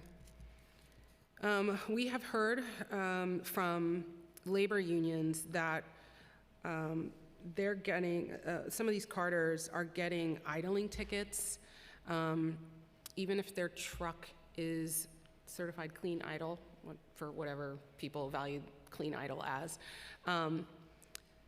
Some are saying they're not learning about the tickets till later, and then they're kind of being hit with increasing fines.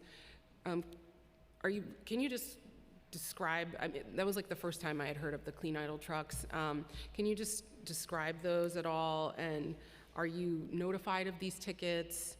Are these trucks exempt from the clean idling law?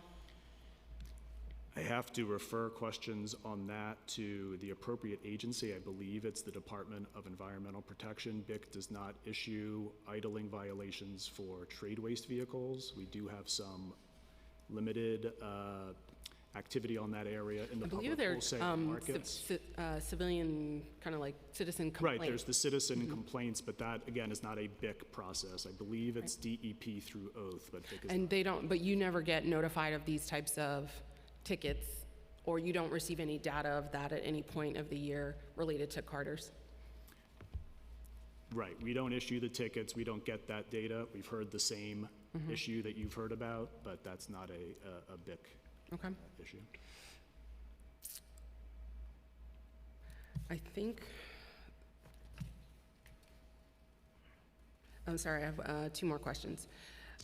In June 2023, the city reported it had reached a tentative contract with labor unions representing over 300,000 unionized staff, including sanitation workers. Can you please describe any changes affecting DSNY's sanitation workers that will take place as a result of this? Sure, so I'll take that. So that deal did not include the local 831 sanitation workers. That only included Local 444, which covered the supervisors, superintendents, and the Uniform Chiefs Association. We are currently in very close discussions with Local 831 and OLR, of course, on finalizing that agreement. When BIC was first established, one of its major objectives was to break up ties between city agencies, including DSNY, and local organized crime entities. In the last decade, to what extent does BIC engage in anti-organized crime investigation and enforcement? Can you describe any current current types of issues? And are there any unions or carters that have prior organized crime convictions, associations, who are now potentially awardees within the CWZ? Well, I can tell you that connections to organized crime and other issues along those lines all fall within the bread and butter of what BIC does, which is to determine whether private trade waste companies have good character, honesty, and integrity. That is going to be something that BIC continues during the commercial waste zone period. Each carter must be licensed by BIC and have that determination made.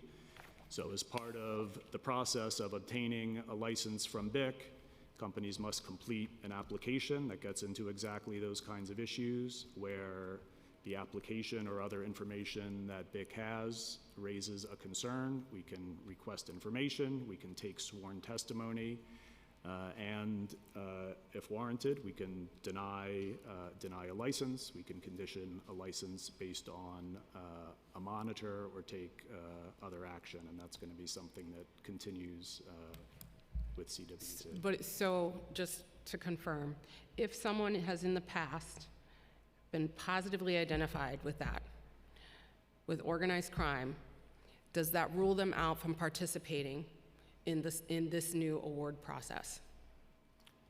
I can't comment on specific companies or hard and fast rules. I can't. Just as a general rule, if I'm Carter X, I've had issues in the past, I've been investigated, I've had a positive outcome of that investigation that, yes, I was doing that, I'm now applying through the CWZ process.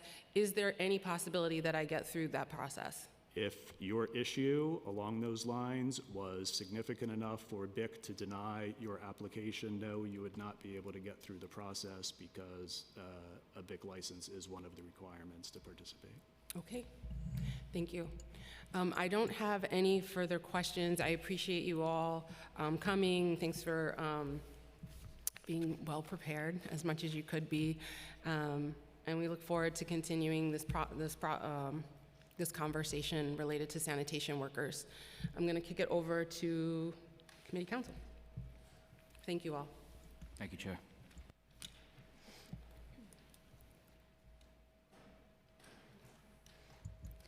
Thank you, Chair. We will begin with public in-person testimony. We'll be starting first with Mr. Robert Bishop, Mr. Eric Goldstein, and Ms. Lacey Tauber. You may approach the tables.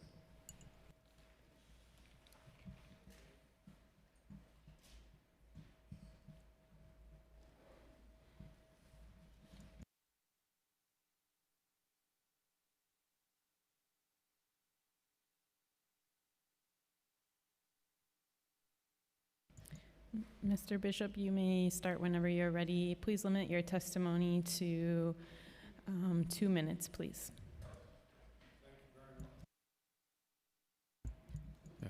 Is that it? Yeah.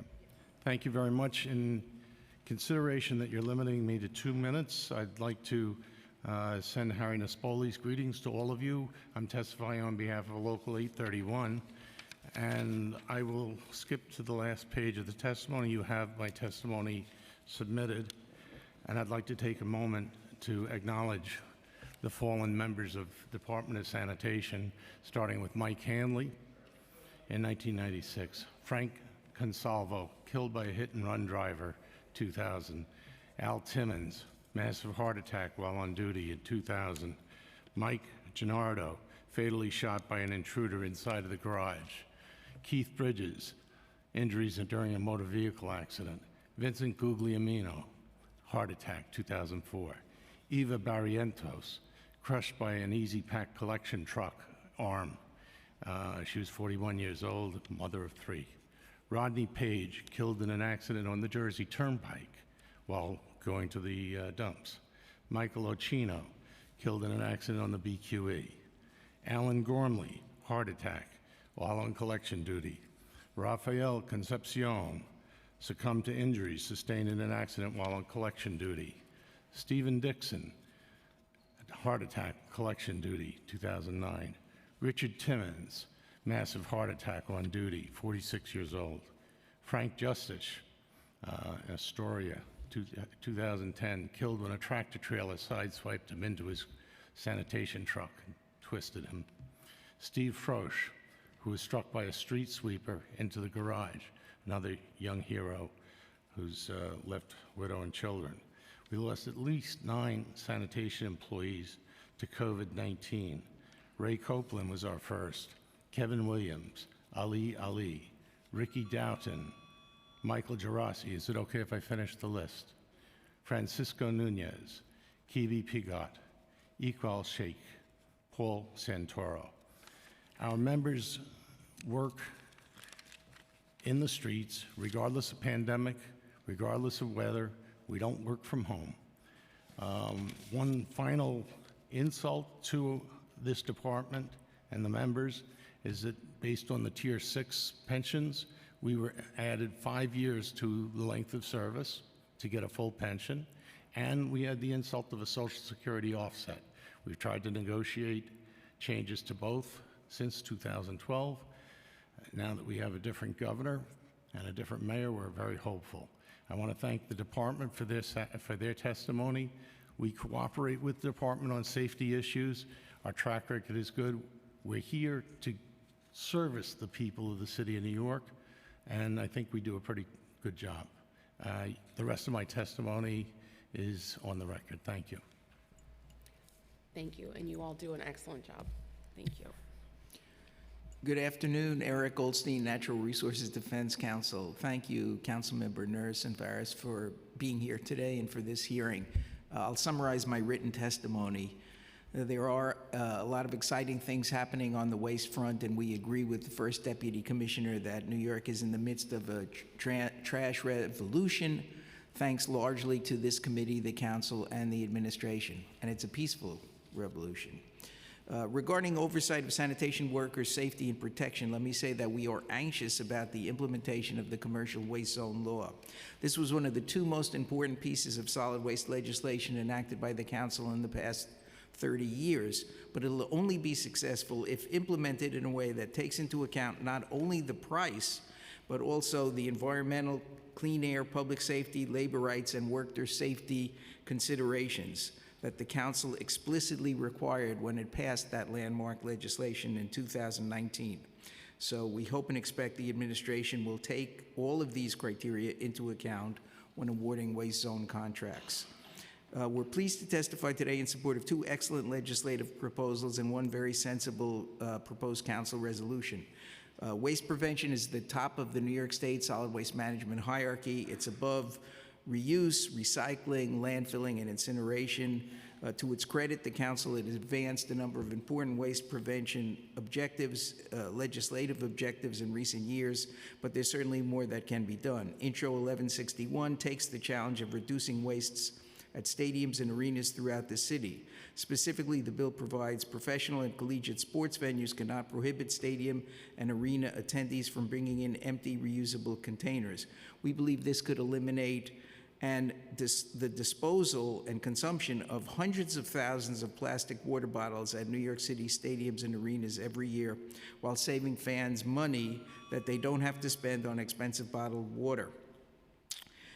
This is a pennant-winning idea. Allowing refillable containers in stadiums means large volumes of plastic will not be generated in the first place. We have 1 important friendly amendment to 1161.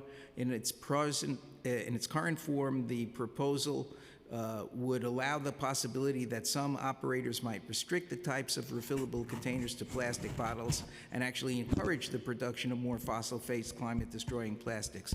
So we recommend the final legislation eliminate that provision and specify that venue operators must allow fans to bring in empty beverage containers that are made from stainless steel, aluminum, or plastic. Finally, we welcome an amendment to the bill that would encourage stadium and arena operators to offer for sale beverages like beer and soda in refillable aluminum cups, like those used at the council's recent celebration of Earth Day, I believe, or Climate Week. Such cups with team logos could become collector's items and provide another vehicle for switching venues away from waste generation down to the field of waste prevention. We're glad to see the administration and sustainability advisor to the New York Yankees have both expressed support for this proposal. Intro 978 is another excellent idea for reducing waste in New York City. It provides that chains of 3 or more stores selling personal care products be required to donate to nonprofit organizations. It also directs the Department of Sanitation in conjunction with other city agencies to create a web portal to facilitate that. Citizen street trash surveys, such as those conducted by trash walker Anna Sachs, have revealed significant amounts of perfectly usable personal care products placed out for commercial trash collection in all 5 boroughs. This is a classic example of foolish and wasteful disposal practices, particularly at a time when we have so many people in need in this city. Intro 978 would set New York City on a nation-leading turnaround that would reduce waste burdens while assisting those New Yorkers most in need. Finally, we support Resolution 816 that would urge the state legislature to amend existing producer responsibility bill for batteries to include e-mobility device batteries. We all know of the many, many fires and incidents and threats to public safety from these batteries, and this legislation would be one step in addressing the concern. Although we hadn't prepared testimony on the car wash legislation, from everything we've heard today, that too sounds like a sensible piece of legislation, and so we will be supporting that as well. Thank you for your attention. Hi, thank you, Chair Nurse, for holding this hearing, and Councilmember Farias for sticking around. I'm here representing Brooklyn Borough President Antonio Reynoso. It will come as no surprise that I am here on his behalf to call for the swift implementation of commercial waste zones in New York City. When Borough President Reynoso was chair of the Council Sanitation Committee from 2014 to 2021, we routinely heard news reports and testimonies from workers in the industry that documented the many issues they face, including long hours, pressure to complete routes quickly, unsafe driving practices, speeding, running red lights, going the wrong way, falling asleep, helpers hanging off the back of trucks, employers hiring off the books, paying less than minimum wage, wage theft, use of trucks that failed to comply with safety regulations, failed inspections, a lot of the things that were brought up today. In response, the council and partners carefully drafted the legislation to address these issues, and it requires, among other things, city oversight of routes and schedules, compliance with federal regulations, whistleblower protections for employees, worker safety trainings, compliance with safe driving regulations, 6-month vehicle inspections, all kinds of equipment for safety on vehicles, and as you mentioned, the safety task force. The request for proposals also required consideration of compliance history, a health and safety plan, demonstrating the roadmap for exceeding existing safety and technology requirements. We don't know the full scope yet of the awardees, so it's hard for us to say whether the awards made will reward good actors in the industry. This is something we're watching closely. Unfortunately, due to the delay in implementation, all the problems I just outlined still remain. There was an increase in worker fatalities in the last year in US and Canada. There were at least 3 New Yorkers killed by private sanitation trucks in the last year and a half. So the borough president has already spoken to the council and to Commissioner Tisch to express his disappointment with the delays and just really wants to see a swift rollout in the program after sanitation announces the first zone awardee next year. Thank you. Thank you. I just have one question for Local 831 because we talked about it on the other side, but how have the new containerization rules, and I'm sorry, it might be in the wrong question. Sorry, we discussed it on the commercial side, but how on the residential side have the new container rules impacted sanitation workers' daily routes? That's still being worked out. It's not fully implemented. It's a little early to tell. The residential in the outer boroughs is not scheduled to even start until sometime next year or the year after. So I can say that the department works with 831 on a regular basis to try and make sure that these things will work. And you know, we'll see.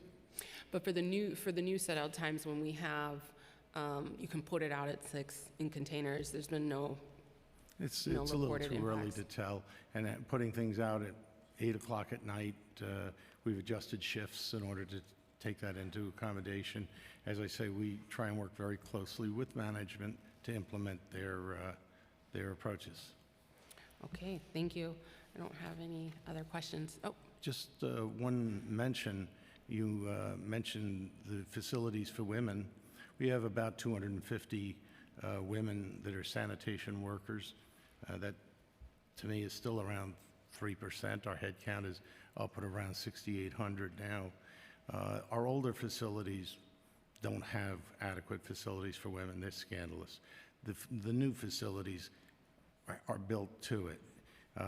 If you were to contrast that with the fire department, whereas we have about 250, the fire department has more uniform employees, but they have about 148 at last count that are women. Every fire facility has adequate, as far as we know, adequate facilities for women. And our women, in particular, they do their best. You know, they're sanitation workers, but the conditions are not met on a 100% basis by any means. well, I know there's a bunch of new facilities, so if you want to reach out and let us know the garage numbers, we can go do a visit. We still have facilities that are falling apart. Yeah, agreed.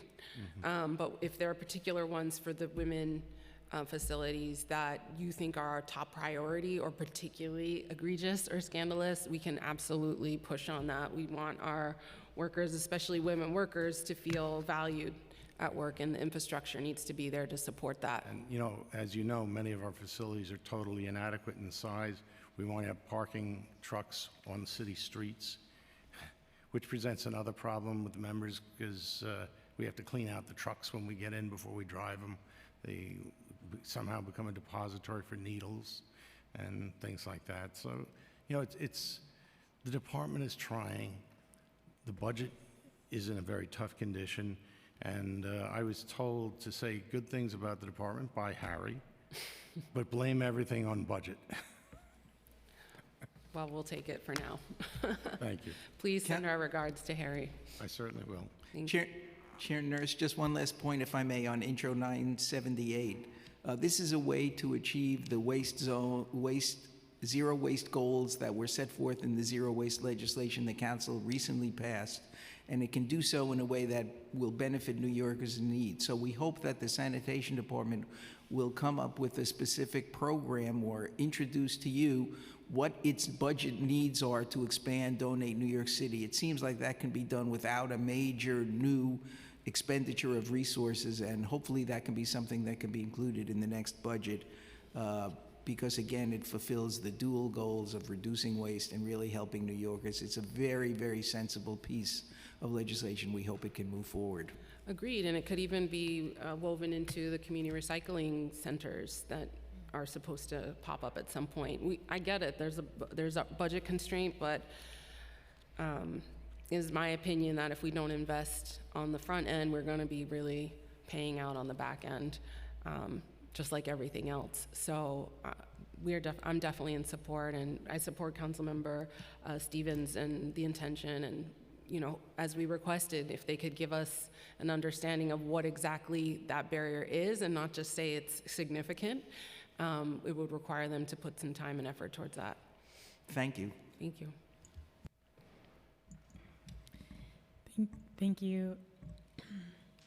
Excuse me. Next, we will have David Bitterman, Paul Zambroda, and Sam Manfredi. If you have not yet filled out a white slip with your name and information to register to testify, please do so in the back and provide it to one of the sergeants so you can be on the testimony list. And just a gentle reminder to please limit your testimony to 2 minutes. Thank you.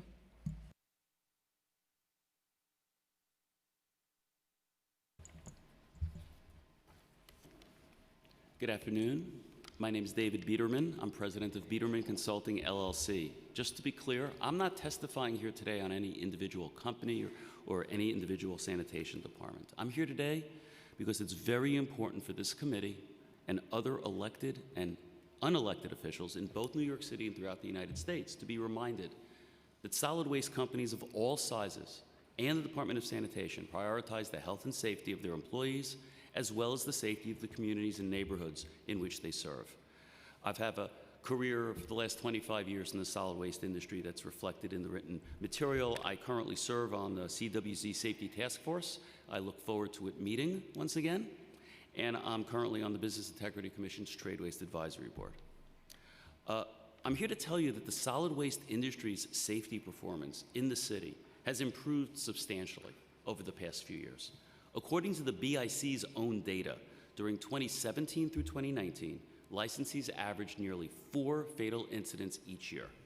For each of the past 4 years, in 2020, 2021, 2022, and 2023, licensees have had 1 fatal incident per year. And importantly, not a single private sector solid waste collection worker has been killed this year.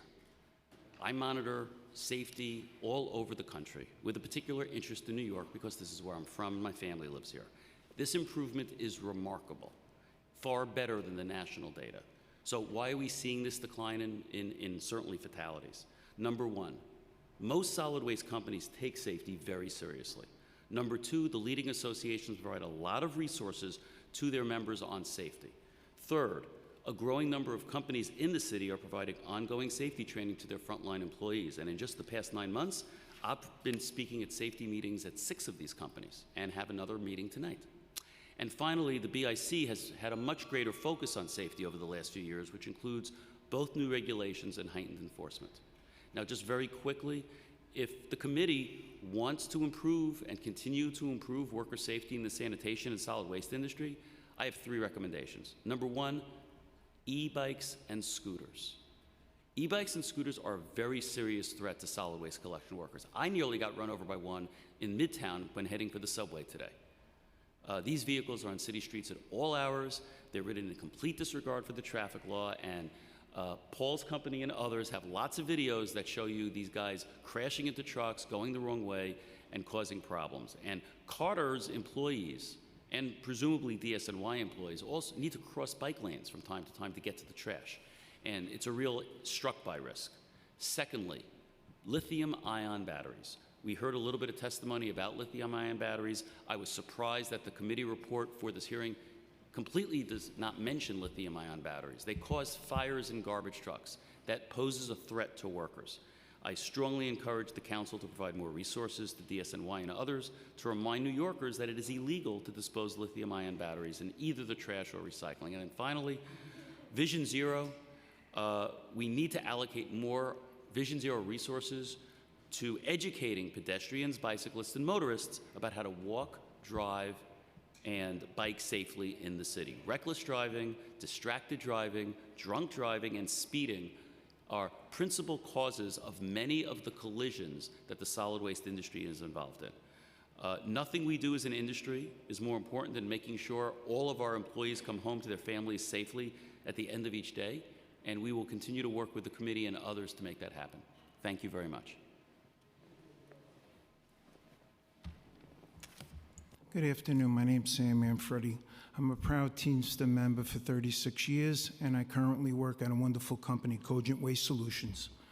At Cogent Waste, safety is not just a priority, it's our culture. Serving the 5 boroughs of New York, we go above and beyond to ensure the well-being of all our team members and communities that we serve. Our commitment to safety begins with a strong focus on pre- and post-trip inspections, a practice that significantly reduces the likelihood of incidents. We take safety seriously, which is why we invest in the SMIT system training for our staff, and we are proud to have 3 certified SMIT system instructors as our safety managers. All employees are provided with up-to-date OSHA certification safety gear. Our dedication extends to even the smallest details. Our helpers are trained to assist in safe backing up of our trucks, minimizing potential risks. We've equipped our entire fleet with the state-of-the-art camera systems with 6 to 8 cameras on all our vehicles, including our service pickups, to the enhance visibility and safety. Additionally, we are proud to have former BIC Commissioner Noel Janelle working with us on safety issues. Help us revive our trade waste safety manual last year, and we will continue to consult with regarding safety and compliance. His input is instrumental as we played a significant role in shaping the safety rules that the industry uses today. We would like to express our gratitude to your trust in Cogent Waste and thank you for your time. Safety is not just a word for us, it's a way of life. And we're committed to keeping our team, our clients, and our community safe every day. Thank you very much for having me speak today.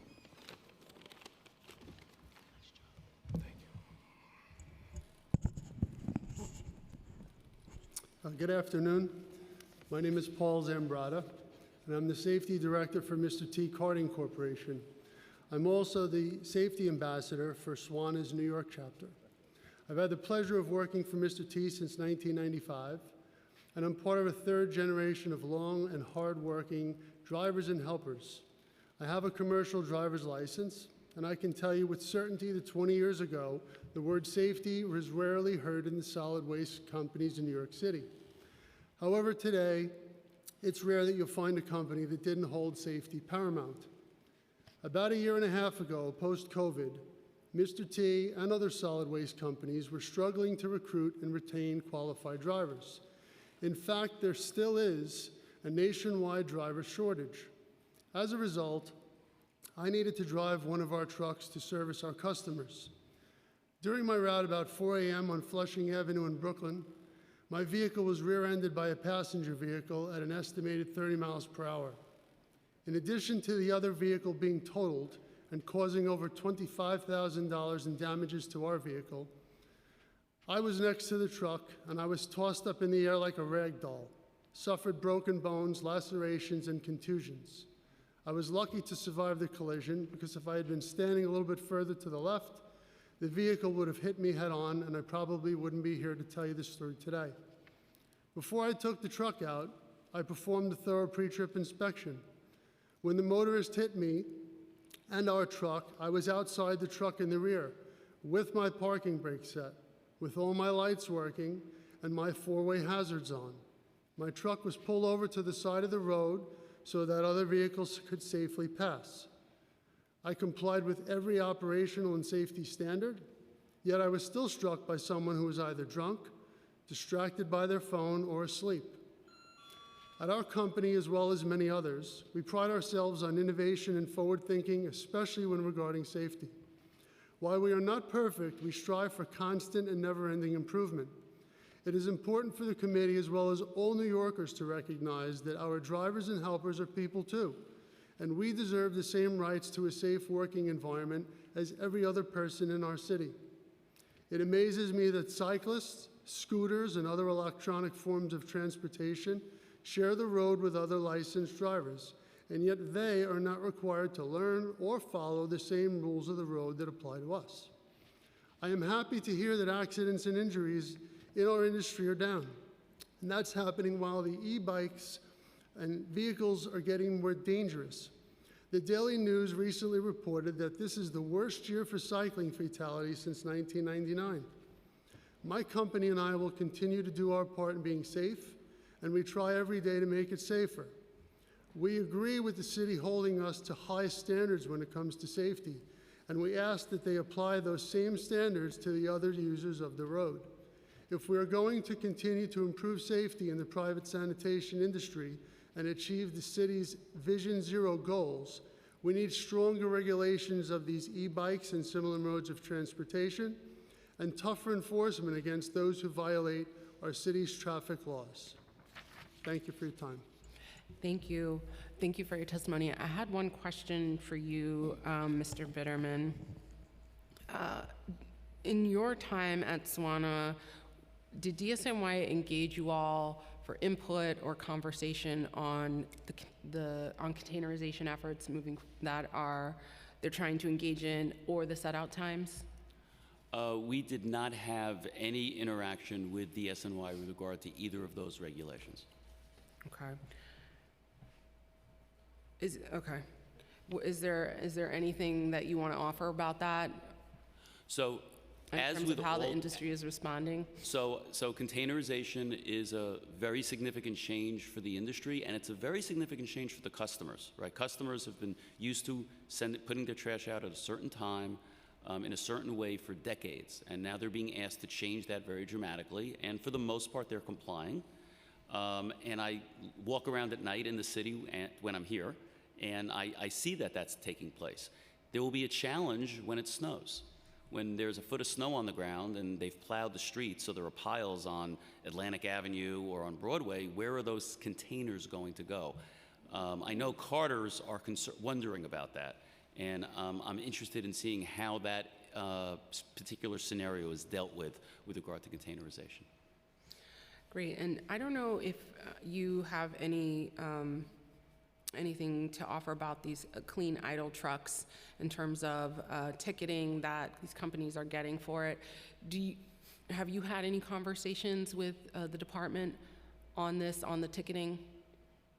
So a number of companies have approached me over the last 4 or 5 months raising concerns about a significant increase in the number of idling tickets that they're receiving. This was discussed at the most recent quarterly Business Integrity Commission Trade Waste Advisory Board meeting. The BIC, as they testified, mentioned that it's not their problem, it's DEP regulation that then you need to go to the oath to address from a adjudication perspective. I have been discussing this with several companies. Many companies have to go into the building to pull out the trash. It isn't sitting on the curb neatly that they can put it in within a minute. And they buy a truck that specifically is clean idle or runs as a regeneration type thing. And they're getting tickets even though very, very little is coming out of a tailpipe. In my judgment, based on my initial investigation of this, some thought needs to be given to amending that regulation to create some sort of exemption for clean idle trucks that serve the city's purposes of reducing our carbon footprint and reducing the impact of our waste on climate change. And just another question, because I was trying to look one up. Does it say clean idle on the truck?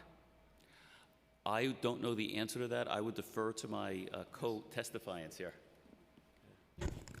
In order to be DEP certified, there's a sticker on the side of the truck that says certified clean idle. Great. I haven't seen one, so I haven't been looking to see it. So now I'm like on the lookout to see it. But before that, I wasn't actively noticing it. We did have oath here for a hearing, I think earlier this week. I'm losing track of time, but related to the noise complaint, a similar program with noise complaints. I wanted to ask, I didn't have time about that. Oath wasn't very helpful in the hearing in terms of providing any information, even data points, very little.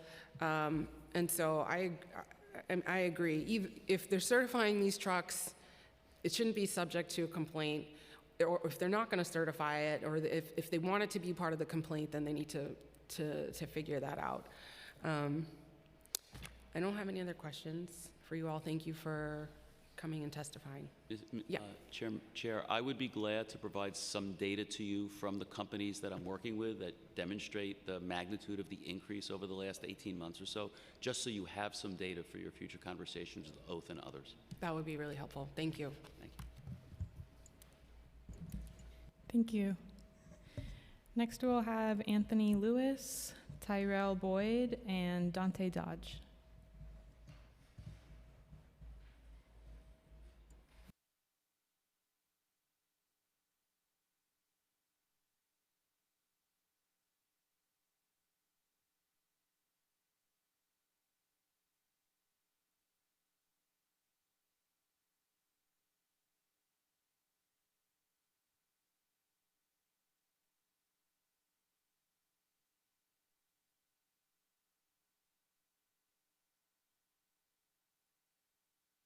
Go first.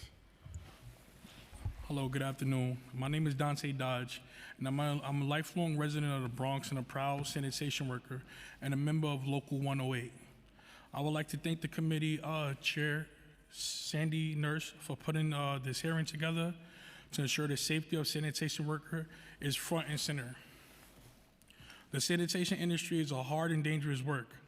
Our labor is essential to society well-being, yet many workers are constantly made to work in dangerous situations, life-threatening conditions also. I'm here to testify on both worlds, one where my employer took advantage of my youth and my lack of knowledge, and another where I proudly work in a culture of safety and get well compensated for my labor. When I first started working as a sanitation worker, the company I worked for took advantage of my need for employment and, more importantly, my lack of knowledge.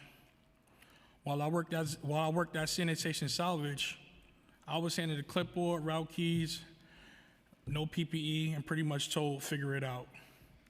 There was no training provided, and I was getting paid cash wages while I worked as a helper. I then moved on to become a driver once I acquired my commercial driver's license, and on the average, I did 13 to 14-hour shifts. It didn't matter how many hours I worked, though.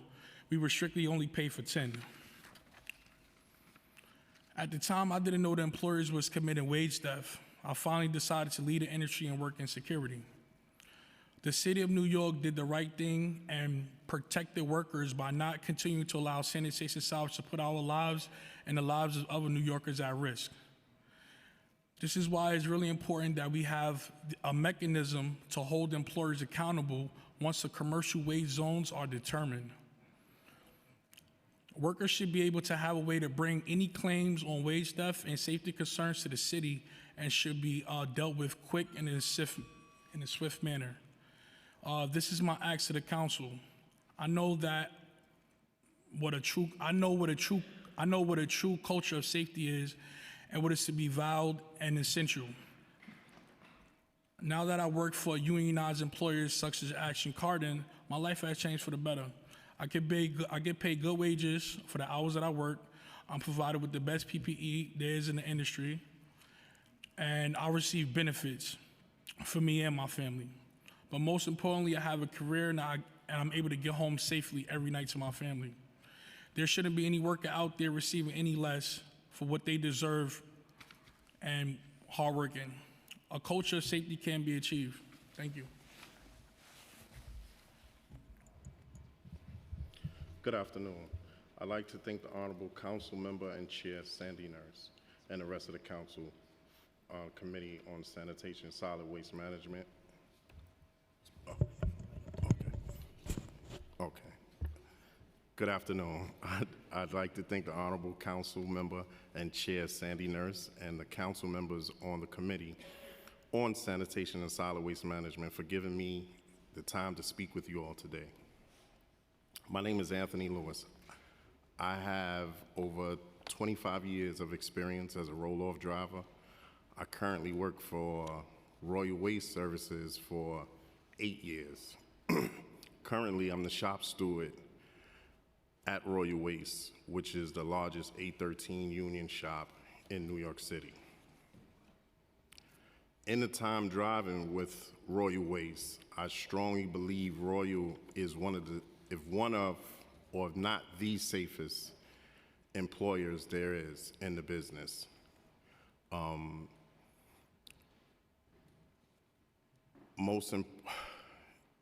In my time driving at Royal Waste, the safety procedures that we take should be the benchmark for all the companies throughout the city. We're big on going home the way you came in, protecting the public and protecting yourself. Most importantly, Royal provides us with a great quality of life, a 401k retirement, and full medical benefits for us and our families. As a shop steward, I can attest to Royal's service currently, excuse me,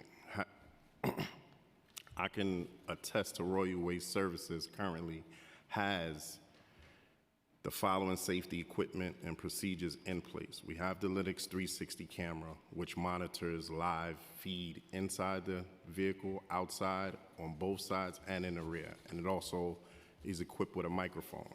So, continue. Okay. We also have a mobile eye collision avoidance systems, which detects blind spot, lane departure warning, pedestrian cyclists, and headway monitoring. Where all our vehicles are equipped with speed controls are governed down to New York City's laws, speed laws.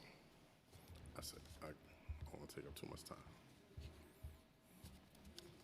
Thank you for having us. Good afternoon. My name is Terrell Boyd. I have been working for the sanitation industry since 2018. At first, I started working for non-unionized employees in Long Island, and now I am a member of Labor's Local 108. I would like to thank Chair Nurse and the rest of the community for allowing workers to voice and bring light to the rampant wage theft and dangerous working conditions that exist in the sanitation industry. Being a sanitation worker is no easy task. We put our lives at risk. Every time we go to work, our labor is essential, yet there are employees in this industry that take advantage of us and still do business in this city. Wage theft is widespread, and if you don't have reputation at the job, many times you simply take what you get. Many times you're putting your life at risk, not really realizing the dangerous until it's too late. I recently received a $30,000 settlement after filing a wage theft lawsuit against an employee that is still working in the city today.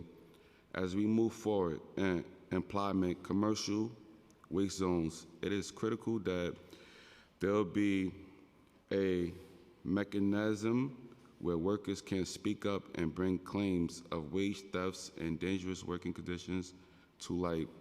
There's no reason why employees who are constantly committing wage theft and putting their workers' lives at risk should still be allowed to do business with New York City. Working for employers who don't center a business practice on safety measures and protections is incredibly dangerous. At Liberty Ashes, I received no training. I worked under really unsafe conditions, and I worked alone. For example, I would usually lift 21 tons of garbage a night, followed by another night where I would lift 10 tons of cardboard by myself. This was really hard for my body, and not having benefits and proper health care only added to the stress. I always felt like I was getting robbed and my wages not being fully paid. There's need to be a way to hold employees accountable to ensure commercial waste zones truly achieve one of its main goals of lifting and protecting sanitation workers. Today, I feel like my voice is heard, and I want to help my fellow workers. Today, I have proper training and PPE. Both my employees and union truly care about my safety. At Action Carden, we have monthly safety meetings are provided both in class and hands-on training, and we are provided with the best PPE there is to work safely and affectionately. I am fully aware of my rights. I am compensated for my labor, and I have access to benefits and proper health care.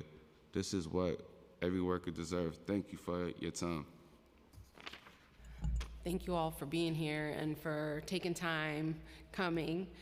You're not taking up too much time, and we let the clock go for especially the purpose of the hearing, which is to hear from sanitation workers.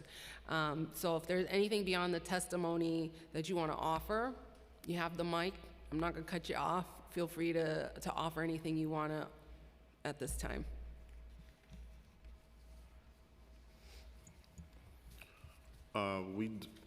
At Royal Waste, we do provide safety training. We have safety meetings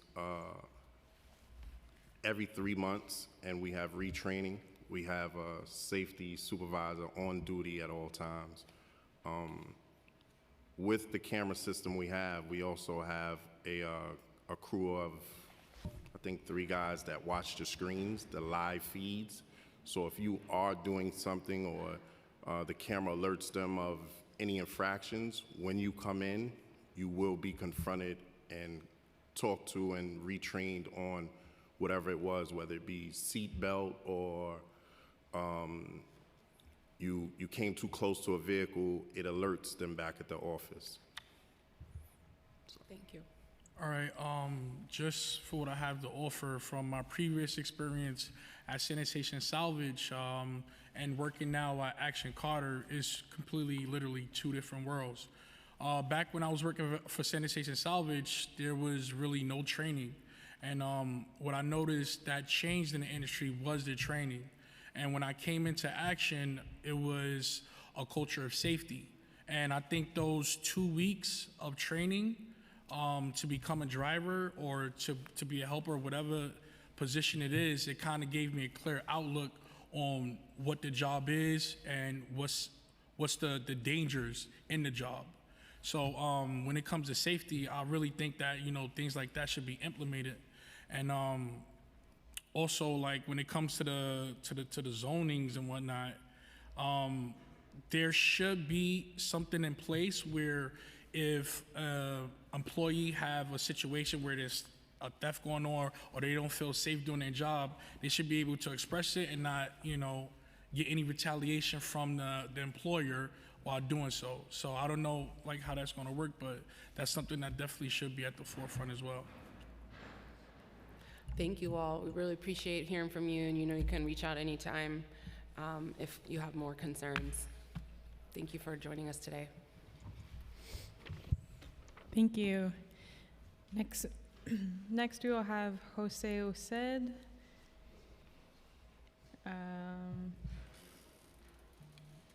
Is Jose still here? Okay, Connor Shaw. What was Jose's last name? Jose Used? Okay. I'm so sorry, Vega. I could not pronounce that correctly. I apologize. Connor Shaw and Lisa Salomon, please.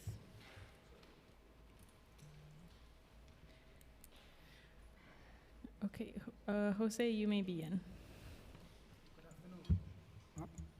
Good afternoon, Chairperson Nurse and members of the City Council Committee Sanitation and Solid Waste Management. My name is Jose Vega. I'm a 29-year veteran in the labor movement and the president of United Waste as Recycling Workers, Local 393, as well as a pastor for a congregation, and just so happen to be in Council Member Farias' district. I'm proud to have devoted my life to service, and I'm here today with our political director, Connor Shaw, to speak on behalf of more than 400 private sanitation workers across New York City. And Mr. T is one of the employees that we had that just testified. We appreciate the opportunity to appear before this committee and speak about the importance of safety in the sanitation and recycling industry. Let me turn it over to my colleague, Connor. Thank you, Chairwoman Nurse. I'm going to summarize my testimony. We'll provide written testimony. A lot of the points have been hit before. First, we'd like to thank this committee because you've made safety a priority, and as was testified before, it's really showing the impact in New York City, where we have been beating the trends and becoming one of the safer cities and destinations to work in sanitation, despite the troubles of such a large city, the difficulties that come with that. One of those difficulties is that there's currently 65,000 e-bikes and scooters in the city, and we hear from our members constantly about how they feel like it's swarms of bees. They're turning around to pick up trash, and people are zooming past them. And we would ask the council to consider using some of the Vision Zero money to prioritize sanitation worker safety. The other that we're going to mention, and I know that you're championing a bill on this, is the proper disposal of lithium batteries. One of the biggest concerns we hear from our members is the increase in batteries are causing an increase in truck fires. I believe there was 18 New York City sanitation truck fires last year caused by lithium batteries.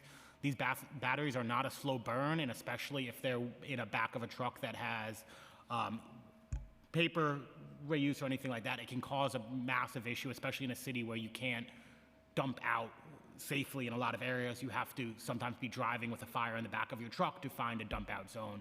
And obviously that is something that is a major concern to our members. And as you are a champion of that, I know that's something that we're happy to hear that, and we fully support any efforts that you have to prioritize that.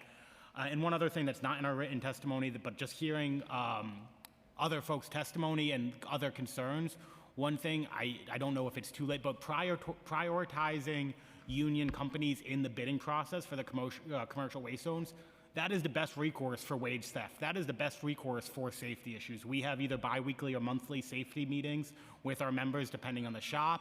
And obviously, any wage theft issues, we have a grievance and arbitration process to address that. So if there was a way to prioritize union bidding contracts in the CWZ process, I think that would go a long way in addressing the concerns that have been stated before.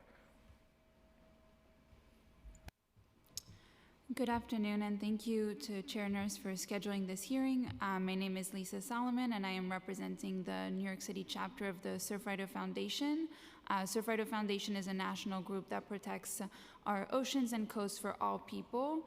And Surfrider Foundation has been running the Reusable New York City Coalition for 3 years now, which is a group of 40 local New York City organizations that are supporting different bills, including Bill Intro 1161, a local law allowing reusable beverage containers in sports venues. And the New York City chapter does a lot of beach cleanups, and mostly out in the Rockaways, and plastic bottles and caps are always some of the most commonly found items.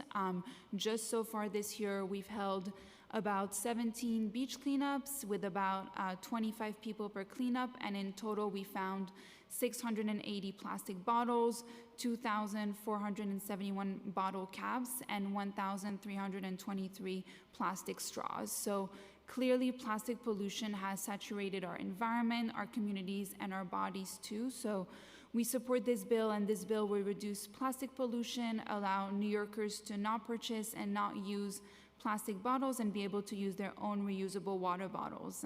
Thank you. Thank you all, and yes, thank you for sharing that and for the cleanups you do, and I agree, and I think in our hearings around the CWZ, every sanitation hearing, we have a section of questions for CWZ, which is not appreciated all the time by the admin, even when because it's off topic for different hearings. But we agree that the best route is to prioritize companies with their workers are unionized to get through. We're very eagerly awaiting to see who has been awarded these, and for those who, any non-union folks that have, I think we should do everything we can to support unionizing those shops. So thank you.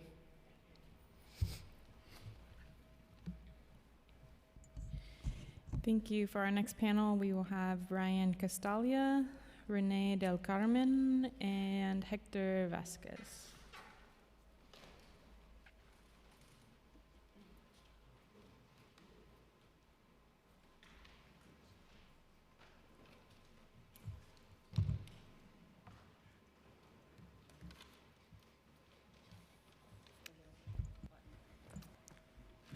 Good afternoon. Thank you so much to Chair Nurse and the Council for the opportunity to testify today. And I'd like to start by applauding the Council on its commitment to rigorously engaging with solid waste issues and by consistently bringing to the forefront the community-focused and sensitive mentality that we firmly believe is the way forward when it comes to the layered crises facing our communities around waste and climate change. I'm the executive director of Sure We Can, a redemption center and an advocacy organization that is New York's only nonprofit dedicated to the service of the independent recyclers who collect and redeem the bottles and cans that others discard. I'm here also as a representative of and advocate for the bottle bill itself, the most effective recycling system that exists in our city and state, which each year diverts hundreds of thousands of tons of waste while distributing millions of dollars into environmental justice communities, also creating a low barrier way for marginalized folks to work, all at no cost to the city or state. It even promotes the well-being of city sanitation workers by reducing the volume of waste that they need to haul. As we look for solutions to the daunting problems posed by the waste and climate crises, we can't afford to ignore systems like the bottle bill that are already working and that, despite institutional neglect, are making real strides in diverting waste and cleaning and empowering our communities. The stakes of the waste crisis are extremely high, and it demands comprehensive, multi-front solutions. The deposit model could be expanded and used to collect any kind of material, including refillables. Independent recyclers could be supported in transitioning into more formal employment, finally accessing the livelihoods and security their commitment to our communities has earned. Yet these types of transformations are rarely entertained, more centralized and exclusive waste systems are promoted, and even a simple update to the bottle bill at the state level is a politically grueling task. But New York City doesn't need to wait for the state's permission to take action. It can lead the way. The recyclers who work with Sure We Can are ready to be full participants in waste management, to offer their work and ideas and share their results. And in order to do so, they need recognition and support. If our aim is truly a sustainable urban culture, we must be sensitive to the needs and experiences of communities who have borne and continue to bear the burdens of overconsumption and profligate waste, and design approaches that support their labor, take advantage of their wisdom, and redress wrongs, especially as we consider fast-moving holistic changes like containerization, which stands to powerfully affect those who see waste not as trash, but a resource for recycling or reuse. Once again, I just want to applaud the Council for tackling these issues. I'd also like to take a moment to honor, on the record, my friend and colleague Ryan Carson, who was tragically killed a few weeks ago, and who was a tireless advocate for transformative waste policy and for workers. In his name, let's keep at it, and together push for a New York where everyone can sustainably thrive. Thank you. I'll also be interpreting for my friend Renee Del Carmen. Hi, good afternoon. This is Sandy Nursing. I'm speaking English good. I'm speaking Spanish. Mi nombre es Manuel René del Carmen Ordaz. Trabajo en Sure We Can desde el 2014. Sure We Can lo conozco desde que se fundó. Antes también fui reciclador. Comencé a reciclar por necesidad. Me encontré en una situación vulnerable y me vi obligado a la necesidad de reciclar. Reciclando me ayudó a reconocer, a ayudarme y a aprender más de nuestra sociedad. También me ayudó a resolver mis necesidades económicas. Trabajé como reciclador en Manhattan durante 7 años. Hoy estoy manejando el espacio y el sistema de reciclaje de la organización Sure We Can. El trabajo de reciclar me dio esfuerzo para ayudar a nuestro medio ambiente, a la misma vez de resolver mis gastos de renta y alimentación. Mentalmente me empujó a restablecer mi mentalidad de confusiones emocionales. El sistema ayuda a las personas en situaciones difíciles y también ayuda a la sociedad a controlar sus residuos sólidos, pero necesita más apoyo para seguir trabajando para la ciudad, y los recicladores que hacen que este sistema funcione también necesitan ser respaldados y apoyados. Mi comunidad y yo buscamos el reconocimiento y la oportunidad de trabajos vinculados al reciclaje y queremos ser incluidos en la conversación sobre contenedores de barra en la calle. Por su fina atención, muchas gracias. My name is Manuel René del Carmen Ordaz. I've worked at Sure We Can since 2014. I became aware of Sure We Can when it was founded, back when I was a recycler, which I started doing out of necessity. I found myself in a vulnerable situation that obligated me to recycle. Recycling helped me come to know how to help myself and learn more about our society. It also helped me meet my economic needs. I worked as a recycler in Manhattan for 7 years, and today I'm managing the whole space and recycling system at the Sure We Can organization. The work of recycling gave me strength to help our environment and at the same time to meet my daily needs and costs like rent, food, and supplies. Mentally, it pushed me to stabilize my mind and support my mental health. It served me like therapy and helped me understand better the situation in which all of us live. The system helps support people in the most difficult situations and also helps the city manage its solid waste, but it needs better support to continue working. And the recyclers that make this system work need to be respected and supported too. My community and I seek recognition and opportunity for jobs related to recycling, and we ask to be included in the conversation around containerization on the streets. Thank you. Thank you both. Muchas gracias, Renee. And also just want to acknowledge and just note that it's just how awful it is that we don't have Ryan here, because I know he would be testifying today. So thank you all. We appreciate what the Canners do in the Canning community. I really hope to see you all in more space, and I think it would be really important for New York City to formally recognize the work that you all do and not try to find ways to take credit for it. And I really hope that this year we can actually pass this legislation at the state level, because especially, not just the bottle bill, but especially the EPR, which I know you all have thrown down on, because as we're facing this fiscal cliff, we need ways to generate revenue for our operations, as well as hit those zero waste goals we've just spent all this time working on. So, thank you for what you do, and just really appreciate you staying all the way through and testifying. Thank you so much, Councilmember. Yeah. Thank you so much. Gracias. Thank you. Gracias por su testimonio. Are there any others present who will have, any others present who would like to testify in person? No? Okay, and we will move to the participants on Zoom. First, we will hear from Dominic Romeo. As a reminder to all participants on Zoom, please limit your testimony to 2 minutes. Dominic, you may unmute yourself and begin testimony. Good morning or good afternoon. Thank you, City Council Member Botcher and Nurse, as well as the Speaker Adams and the Department of Sanitation who had actually showed up today. Just to clarify a few things, I was listening to some of the panel earlier from the Department of Sanitation. I wanted to clarify a few points that they made. Early morning pickups, you are only allowed to register for those early morning pickups in January of each year. So if I was to say, me get up early and try to throw out my garbage then, I would have to wait an entire year for that. Containerization of paper and cardboard is what I'm referring to.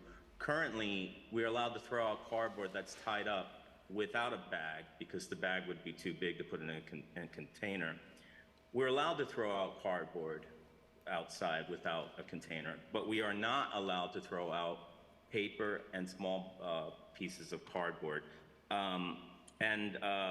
I've received no phone calls from the members who had testified early whatsoever, and I've only received 3 emails. One was from Barbara Beretta, and she's the Deputy Director, and then 2 emails from Brian Nolan, who's the Supervisor for Central Correspondence. So I'm not sure what they mean by they've reached out to me, because I keep good records on this.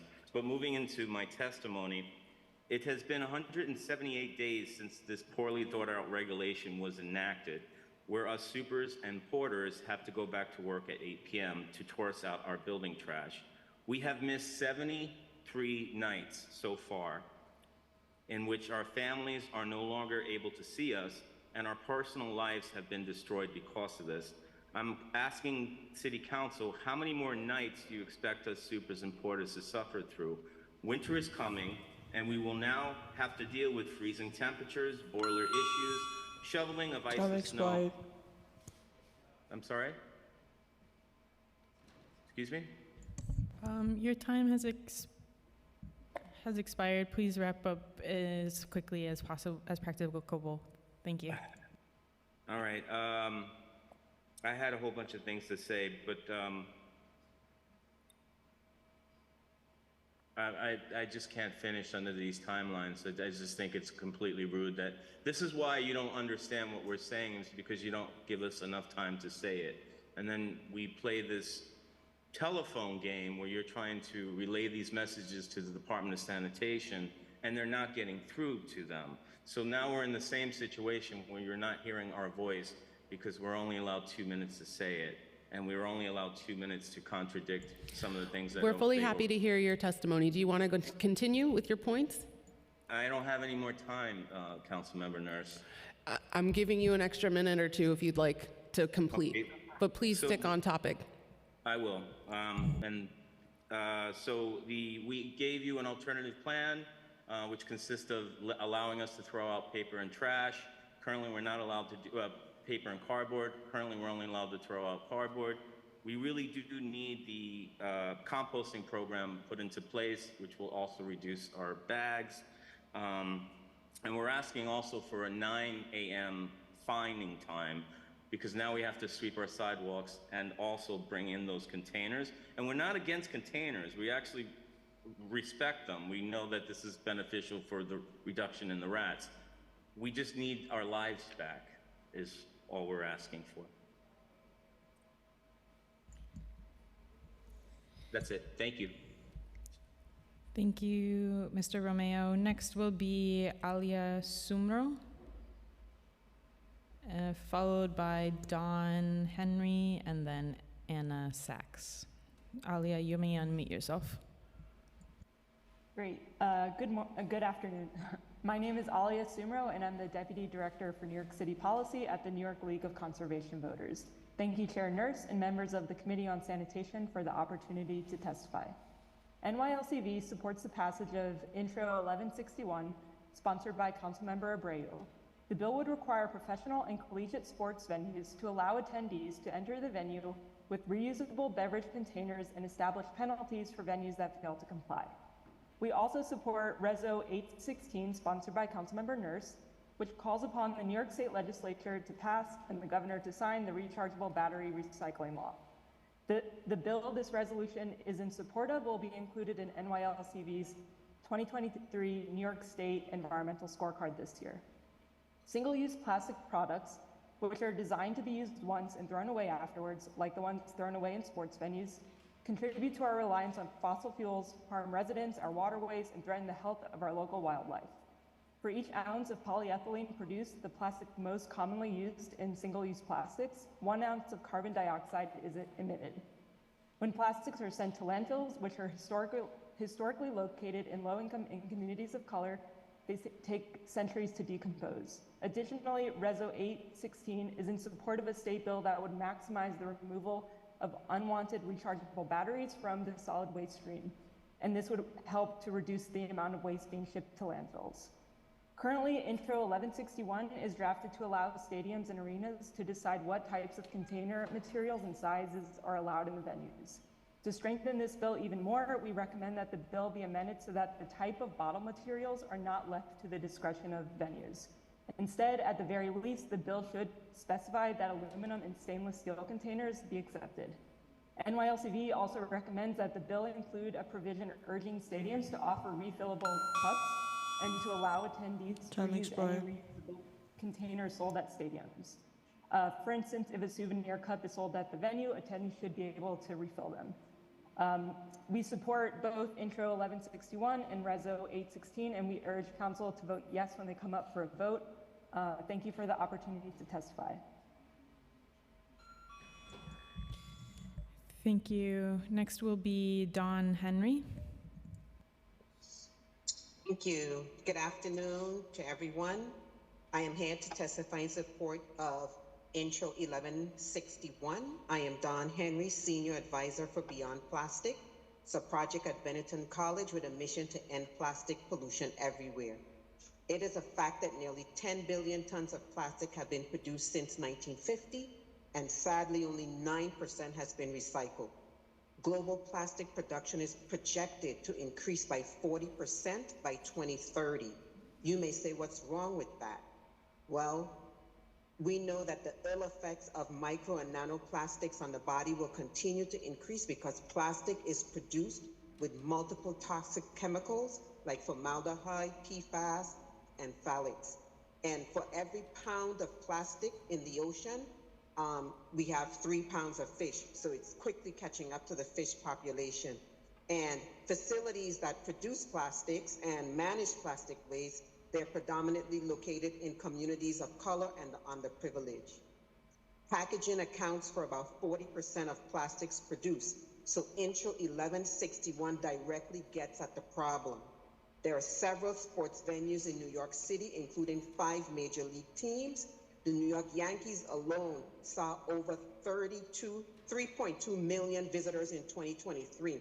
When we allow these visitors to use their own beverage containers, we are reducing the demand of single-use plastic packaging and, by extension, plastic production.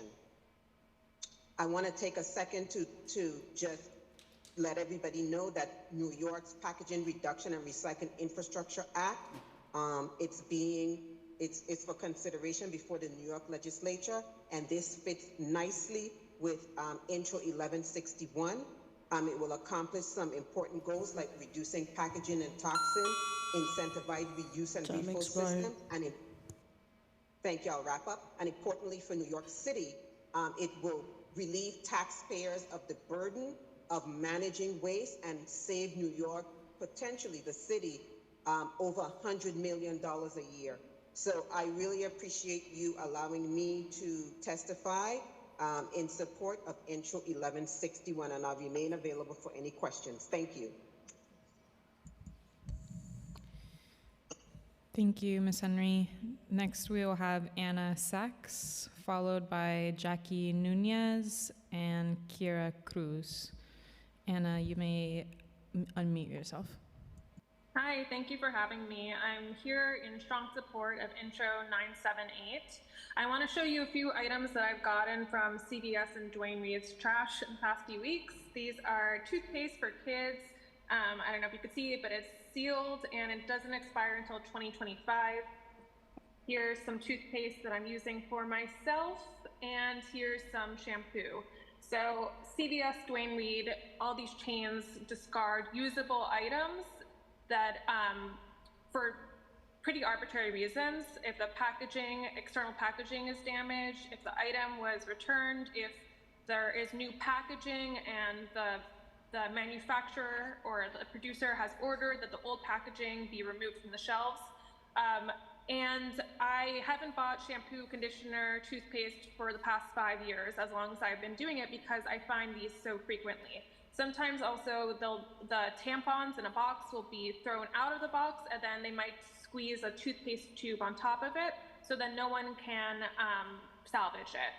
This is popular. I started a Change.org petition 5 years ago. It has 500,000 signatures. It's common sense. These are some of the most in need items by shelters, far more than food, because food is in plenty supply, unfortunately, because we overproduce. But these items are really hard for shelters to come by. Oftentimes they have to purchase it out of their own budget.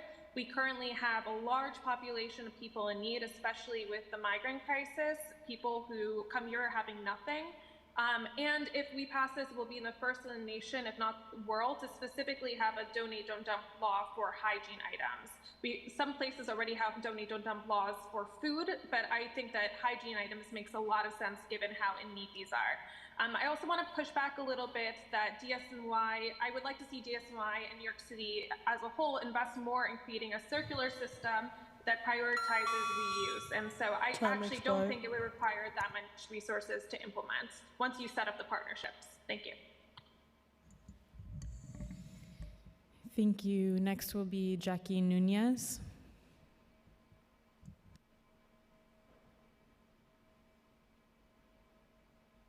Okay. Hi. Hello. My name is Jackie Nunez. I'm the founder of the Last Plastic Straw and Advocacy and Engagement Manager for Plastic Pollution Coalition, and I'm speaking on behalf of Plastic Pollution Coalition and the Last Plastic Straw. We're in support of Intro 1161, BYO bottle for events legislation that's allowing fans and patrons to bring their own reusable water bottles to sports venues in New York City.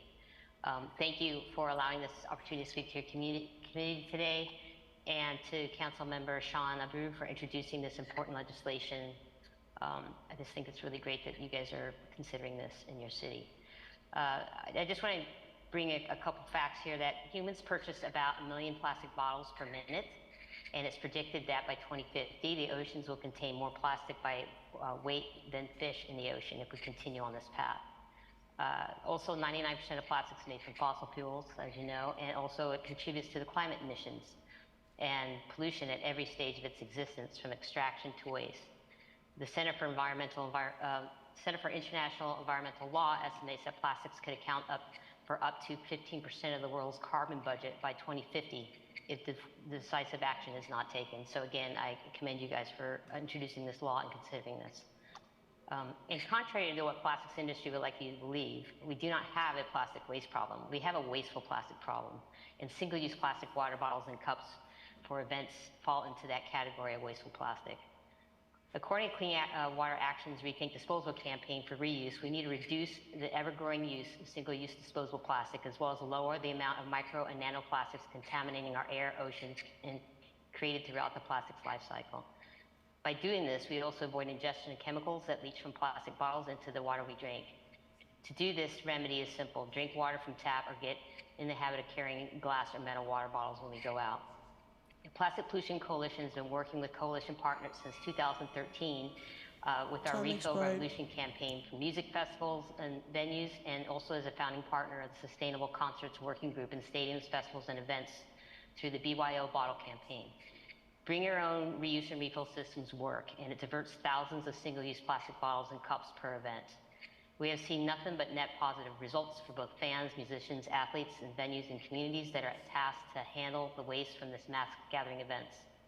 Plastic Pollution Coalition supports legislative and regulatory solutions that address the plastic pollution crisis at the source, reduce plastic production and use, and center environmental justice, extend producer responsibility by holding corporations accountable, and to create policies that support a regenerative circular society free of plastic pollution and its toxic impacts. We too are in agreement with NRDC, Surfrider, and others in recommending that an amendment to the provision that specifies that venues determine one type of reusable beverage container permitted to instead allow a patron to bring their own metal, aluminum, or plastic reusable bottle to New York City sports venues. With this amendment, we are in full support of the passage of this legislation to allow fans to bring their own reusable water bottles to events. Lastly, as we move away from the dark ages of fossil fuel dependence and wasted resources towards a more just and equitable solutions to plastic pollution through our regulatory framework, all reuse and refillable systems need to include a BYO component to stay just and equitable for all. Thank you. Thank you. Next will be Kira Cruz.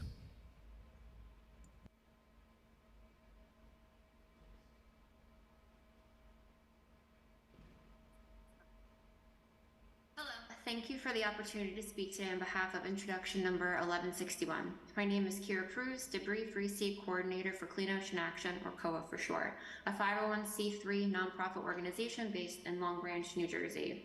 COA formed in 1984 to investigate sources, effects, and solutions of ocean pollution, and today is a leading local, regional, and national voice whose mission is to improve the degraded water quality of the marine waters off the New Jersey-New York coast. We do research on pollution issues affecting the marine environment and formulate policy and campaigns to eliminate pollution at the source, including plastic pollution. Clean Ocean Action hosts a statewide semi-annual event called Beach Sweeps in New Jersey. It's the largest volunteer environmental event in New Jersey.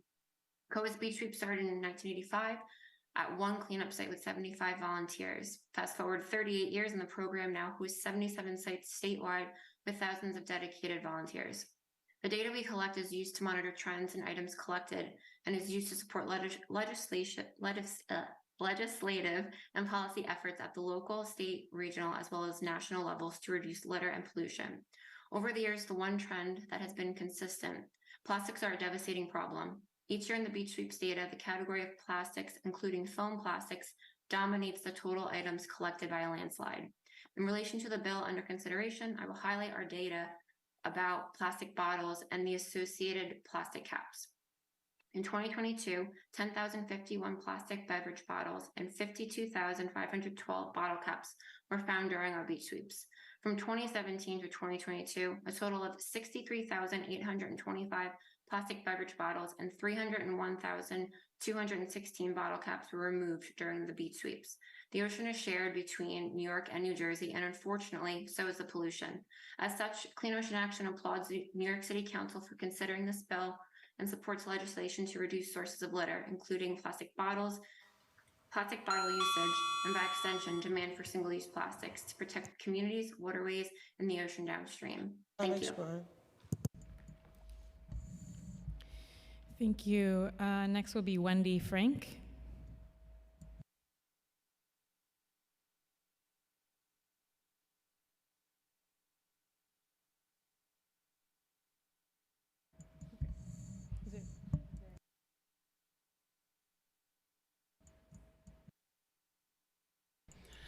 Okay, that is our hearing for today. Thank you everyone who gave testimony, to all the workers who are here today, as well as the admin for coming and participating. This concludes our hearing.